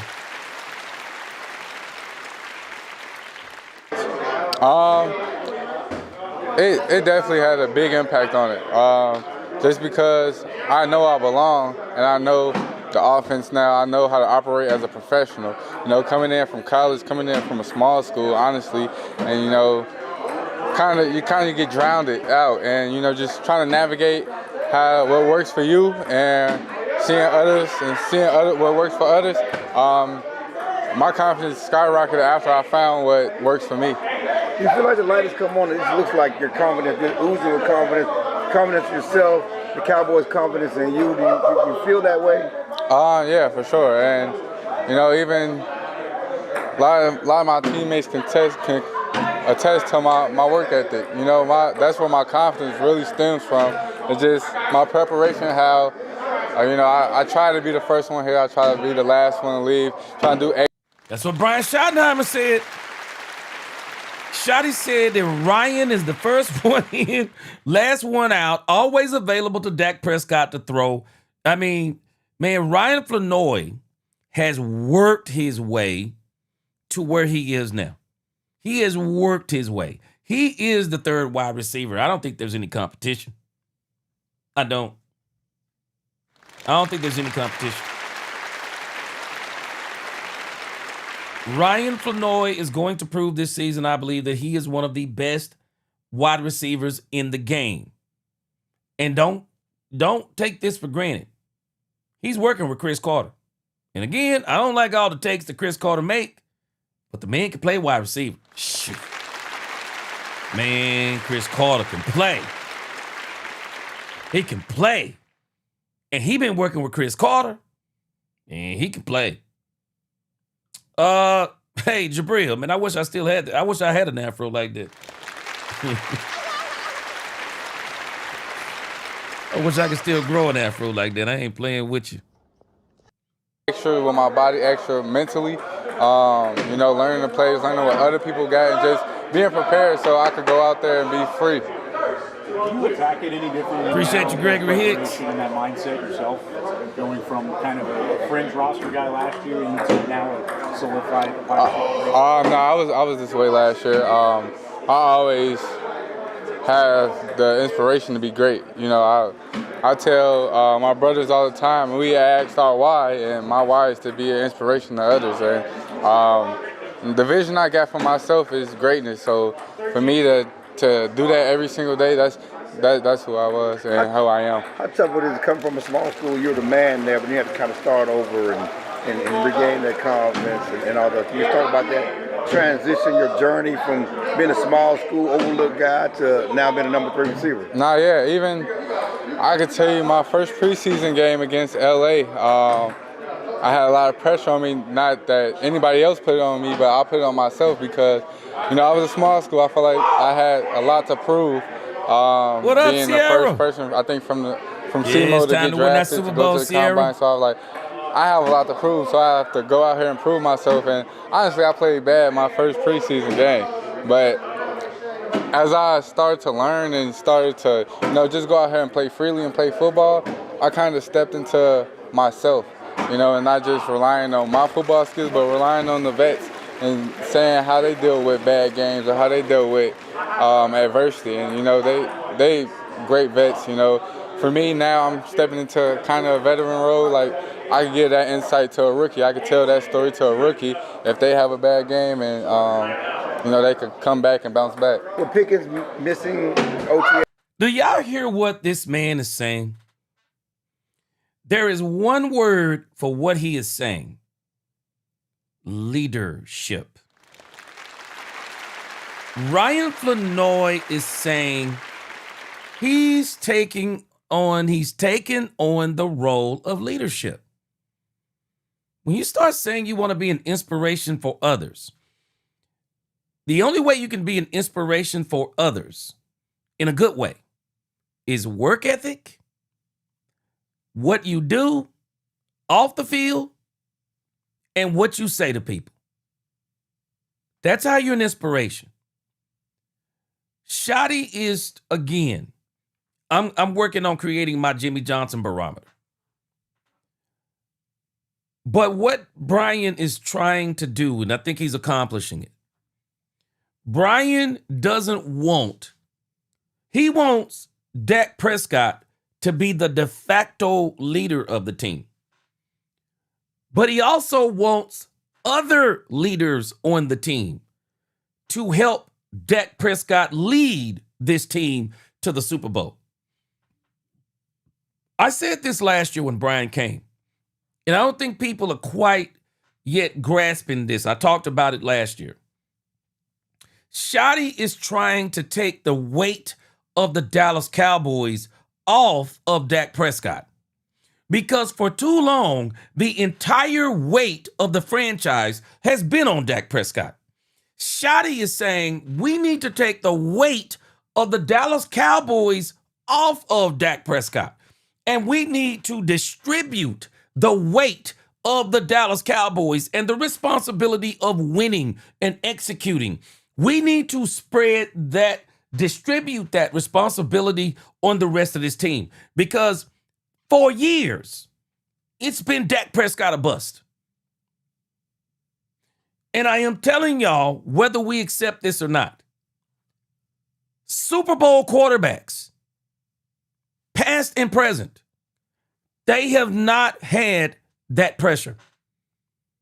They actually have not had, and those who have had that pressure, guess what? They lost the Super Bowl.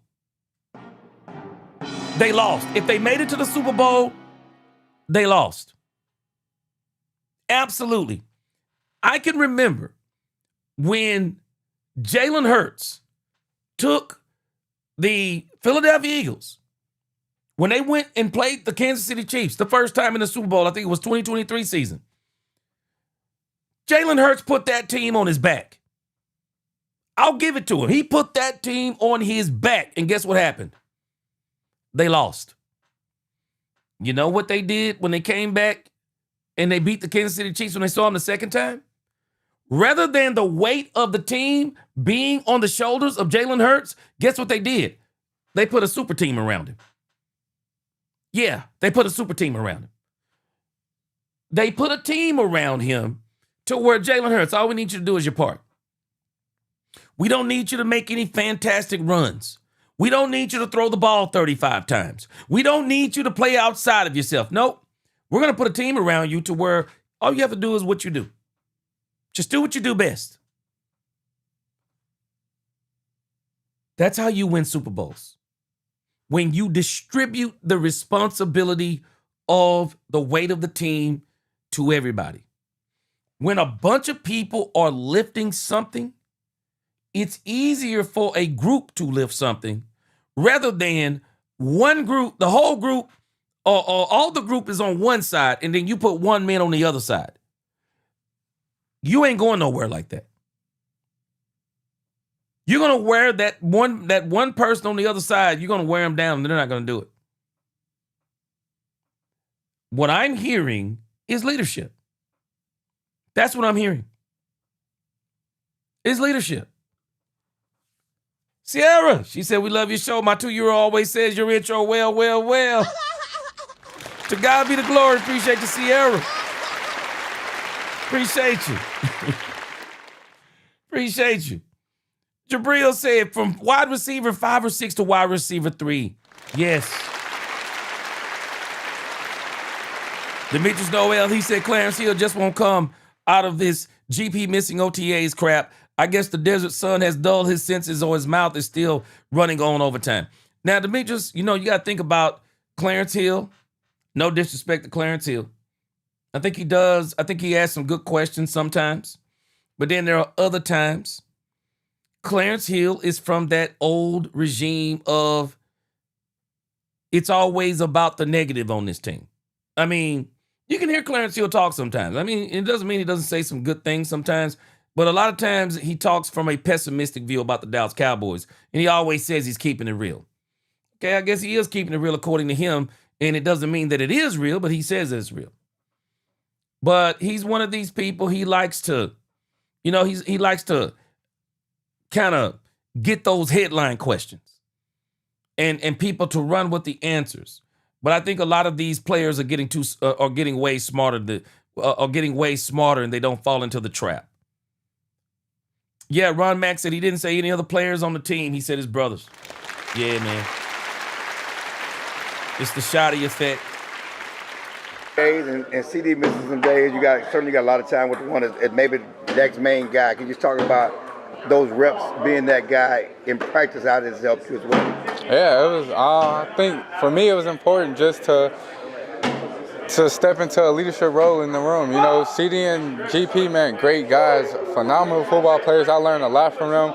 So for them to miss and for me to take the number one role it was fun while it lasted, but just keep working hard. Like that's literally my whole mindset is keep working hard and getting the rapport with Dak, with Joe, and with Sam. So just catching with them every day after practice and just getting the reps with them. Now, from what I heard, let's get some truth in on this. From what I heard, in actuality, Ryan Flournoy stayed mostly in the third wide receiver spot, from what my understanding is. And they were saying they got big plans for him at that number 3 spot in the slot. So while he may be talking about leadership in the classroom, from what my understanding was in training camp, though, he was still playing at that number 3 spot. He was still playing at that number 3 spot because one of the ways Schotty is going to evolve the offense is by getting Ryan Flournoy more involved. It sounds like to me that Brian Schottenheimer knows that they're going to play some teams that are probably going to have a plan for. They're probably going to commit double coverage to both CeeDee Lamb and George Pickens. And so that's going to leave Ryan Flournoy and the tight end. That's going to leave them one-on-one on a linebacker, a safety, and they got to eat. So from what I heard, he was still playing in that third wide receiver spot. He was still in that spot. Steve said Jerry Jones is Tony Stark, CP is Nick Fury, Captain America is Brian Schottenheimer. To the Justice League, huh? Well, not the Justice League. Marvels. The third wide receiver, Charles Sweet, is Kevontae Turpin, which is no more. Yeah, and that's a good thing. Kevontae Turpin needs to focus on being the kick returner. That's what he needs to focus on. Yeah, he needs to focus on being the kick returner because he was kind of lackluster last year. Ron Mack said negativity keeps them with something to spread. They don't talk much about the good things that are going on. Yeah, and this is the problem, Ron Mack. A lot of these guys, they are so used to always talking about what the Cowboys are not, what they are not doing, what they need to do. They're so used to it, they can't get out of that rut. They can't get out of it. A lot of these people are struggling because it's become their nature. It's literally become their nature. And so this is why every time you see what the Cowboys are doing, they'll tell you that's not what your eyes are seeing. They'll tell that's not it's not good. It's not this. Well, it looks good to paper. It's look good on paper. Now we just got to get it. And you can't say you want to see it on the field until you make the right moves on paper. Can we make the right moves on paper? They made a lot of right moves on paper. So I think it's all good. You mentioned before the preseason game and that first one you had and the pressure you felt, and I think you're going to drop maybe the first target you had in that game. How different now is just, instead of pressing, what does it feel like now when you are in games and you're not pressing? Can you kind of describe that difference in feeling? Yeah, I think I'm neutral. Like I'm not anxious, I'm just out there playing freely. I know what's on the play sheet. I know the calls. I know what play to run. So for me, I'm not out there thinking. I'm just out there executing. How much of Dak is having the throwing session with y'all like he normally does, brings you guys together? What's the importance of those things? Man, it's super important, man. I feel like it's a great opportunity for us as a young receiver group and for us to get to know each other. I feel like football is the ultimate team sport. So for us to know the background of a rookie that just came in, he could understand us and we could understand him. We could understand the quarterback's thoughts, and we just getting that extra, just extra reps while we're on vacation. Just having fun with each other and just really just working. How much time did you spend at his house throwing with Dak? His house, not many, but he always go to local high schools out here, and I'm there. Okay. Yeah. How many times y'all done that this offseason? This offseason, probably a good 12 times. 12 times. Yeah. Boy, Dak is putting in work, man. Dak Prescott is putting in work. This man said Dak Prescott been to the local high school about 12 times? Wow. Man, Dak Prescott put in work. Dak's serious about his, man. Praying for Dak Prescott. He had a great season last year. Praying for at least 3 more of those seasons. Because I do believe Dak Prescott will get extended at the end of the season. Dak Prescott will probably get extended, give the Dallas Cowboys, at least I'm thinking, probably give the Dallas Cowboys a discount. They'll extend Quinnen Williams, and I believe they're going to extend, they're also going to extend one George Pickens. I believe those will be the things that we will see. Probably also we'll see if DeMarion Overshown has the kind of season that he needs to have, then we're going to, I think we're going to see even he get extended next year. But a lot of things are going to be happening next year because if they don't get that chip this year, they're getting it next year, and they're going to make sure that it's going to be all hands on deck. All hands on deck next year. Yeah, like you just said, we have a trip in July that receivers and tight ends and quarterbacks were going to. It's a great opportunity for us to, get together and bond for real. Yeah, man. Yeah. I'm excited about this Cowboys season, man. This is probably the most excited I've been in years. I said when they first hired Brian Schottenheimer, I was the first person I heard saying this. But I said that the Cowboys are moving different and they're going to get a Super Bowl under Brian Schottenheimer. I said that the moment I heard Brian Schottenheimer at that press conference and heard some of the things he was saying. He's changed the culture in Dallas. He's changed the culture. Moose. Man, Turpin. Mingo. Moose, I think Mingo on his last leg, man. I think Mango on his last leg, bro. I think he's on his last leg. The Cowboys' depth chart is too much for him. I think it's too much for him to overcome. Demetrius said if Turpin keeps believing he's a legitimate wide receiver, we better make sure this is his last year in Dallas. He needs to be a dedicated returner. And I think that's where they're going, Demetrius. I think he's going to be more of a dedicated returner, and I think they're going to put him back as the gadget guy. Bazzy 9, what's going on? Better late than never. April Shower said save Dak from himself. He's determined. Yeah, the big thing is that you gotta, they gotta help Dak. They have to help Dak. And that's the biggest issue. They have to help Dak. They can't let it all be on Dak anymore. And I love the fact they're all taking that responsibility. Yes, Sierra, Dak wants a Super Bowl, and he's going to get it. Book it. I say book it. Yeah, Ron Mack, he said, hit that like button for our brother. We can keep it clean. Let's do it. Hoobie D said they really going to be mad when we whoop. Yes, sir. Yes, sir. I love what the Cowboys are doing, man. I'm telling y'all, man. This is going to be a great season for the Cowboys. We got to have health. We got to pray that we get through. We got to get through this training camp unscathed. We got to get through this training camp.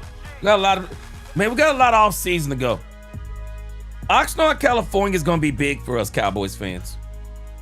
Because as I've told y'all, I realized last year, man, when you look back at that doggone Oxnard, California, and y'all remember, man, it's just practice, man. The Rams, man, they had wide receivers running free. They were running crazy in the run game. And we were all just kind of like, oh, man, it's just, we ain't showing nothing. Yeah, we showed everything. Because how we looked against the Rams, that's how that defense pretty much looked the whole season. So I believe this Rams, and I got a feeling they're coming to win as much as you can. They're coming to execute. They're coming to execute. I don't think it's gonna be all this, yeah, man, we're gonna be vanilla. No, I think they're gonna try some things. I think they're gonna try some things within reason. And I think they're gonna be seeing what will work against the Rams. They're going to test that defense out. So I'm excited about it. The Rams, and I'm also excited about the Saints. I believe Kellen Moore and that offense is going to challenge the Cowboys too. So those two Oxnard, California duels, those are going to be so important for the Cowboys. Because again, you know, as I'm looking at the Cowboys and, you know, and they're going to be playing, practicing against each other, that's all good. That's all good. Because I think the biggest battles in, you know, in training camp will be the battles against each other. Guyton against Thomas, you know, and all of those things. But the biggest battles, I mean, those will be the battles in camp, but we're going to see who we really are when we start doing some of the scrimmages. I think we're going to see kind of what the players look like. So I'm excited about that, and that'll show us what we are. Appreciate your sister Sierra. Appreciate you. Yeah, I'm gonna try to keep us entertained. I'm gonna try to keep us engaged until we get to training camp. We got a long way to go, guys. We got a long way to go before we get to training camp. So I'm gonna try to bring it as much as I can every single day, and release some of the snippets from the live stream. So we're gonna just, like I said, we're gonna keep rocking and rolling until we get there. But we got a long way to go. We got a long way to go. I'm excited about the Cowboys, and I've told you before, y'all got to stop letting people corrupt your spirit. It's okay to say you think the Cowboys are going to be great, and you got to see it on the field. You can say both of those things, because Brian Schottenheimer said the same thing. Brian Schottenheimer said, we want to get it on the field. This ain't real football, but we're going to find our way into the Super Bowl. It's okay to say that. Keep telling people that hope is the evidence of things not seen. People don't understand. Hope is the evidence of things not seen. When you have the evidence of what you want to see, it is good to hope in that. And the Cowboys are making the right moves. We got the evidence. I've shown you, and I'm going to see if I can put that together on a side-by-side document. But the Cowboys are doing what they have done. It's eerily similar to what the Seattle Seahawks did before they shocked everybody and won that Super Bowl last year. Cowboys had a great draft, great free agency, have had some great pickups in the draft over the last 2 to 3 years. And those things, I believe, are about to culminate this year. And we're going to see great progress. And I am not going to be surprised that we hit that Super Bowl this year. Why not us? Why not us? If Seattle did it, why can't we? Because that's how they're thinking too. And that's not just wishful thinking. We've made a lot of great moves, and I believe those moves are going to come to fruition this year, and especially next year. Man, I appreciate y'all rocking with me. Best chat on YouTube. Until the next time, TC4L, God bless. Let's talk Cowboys and we talk facts. Peace.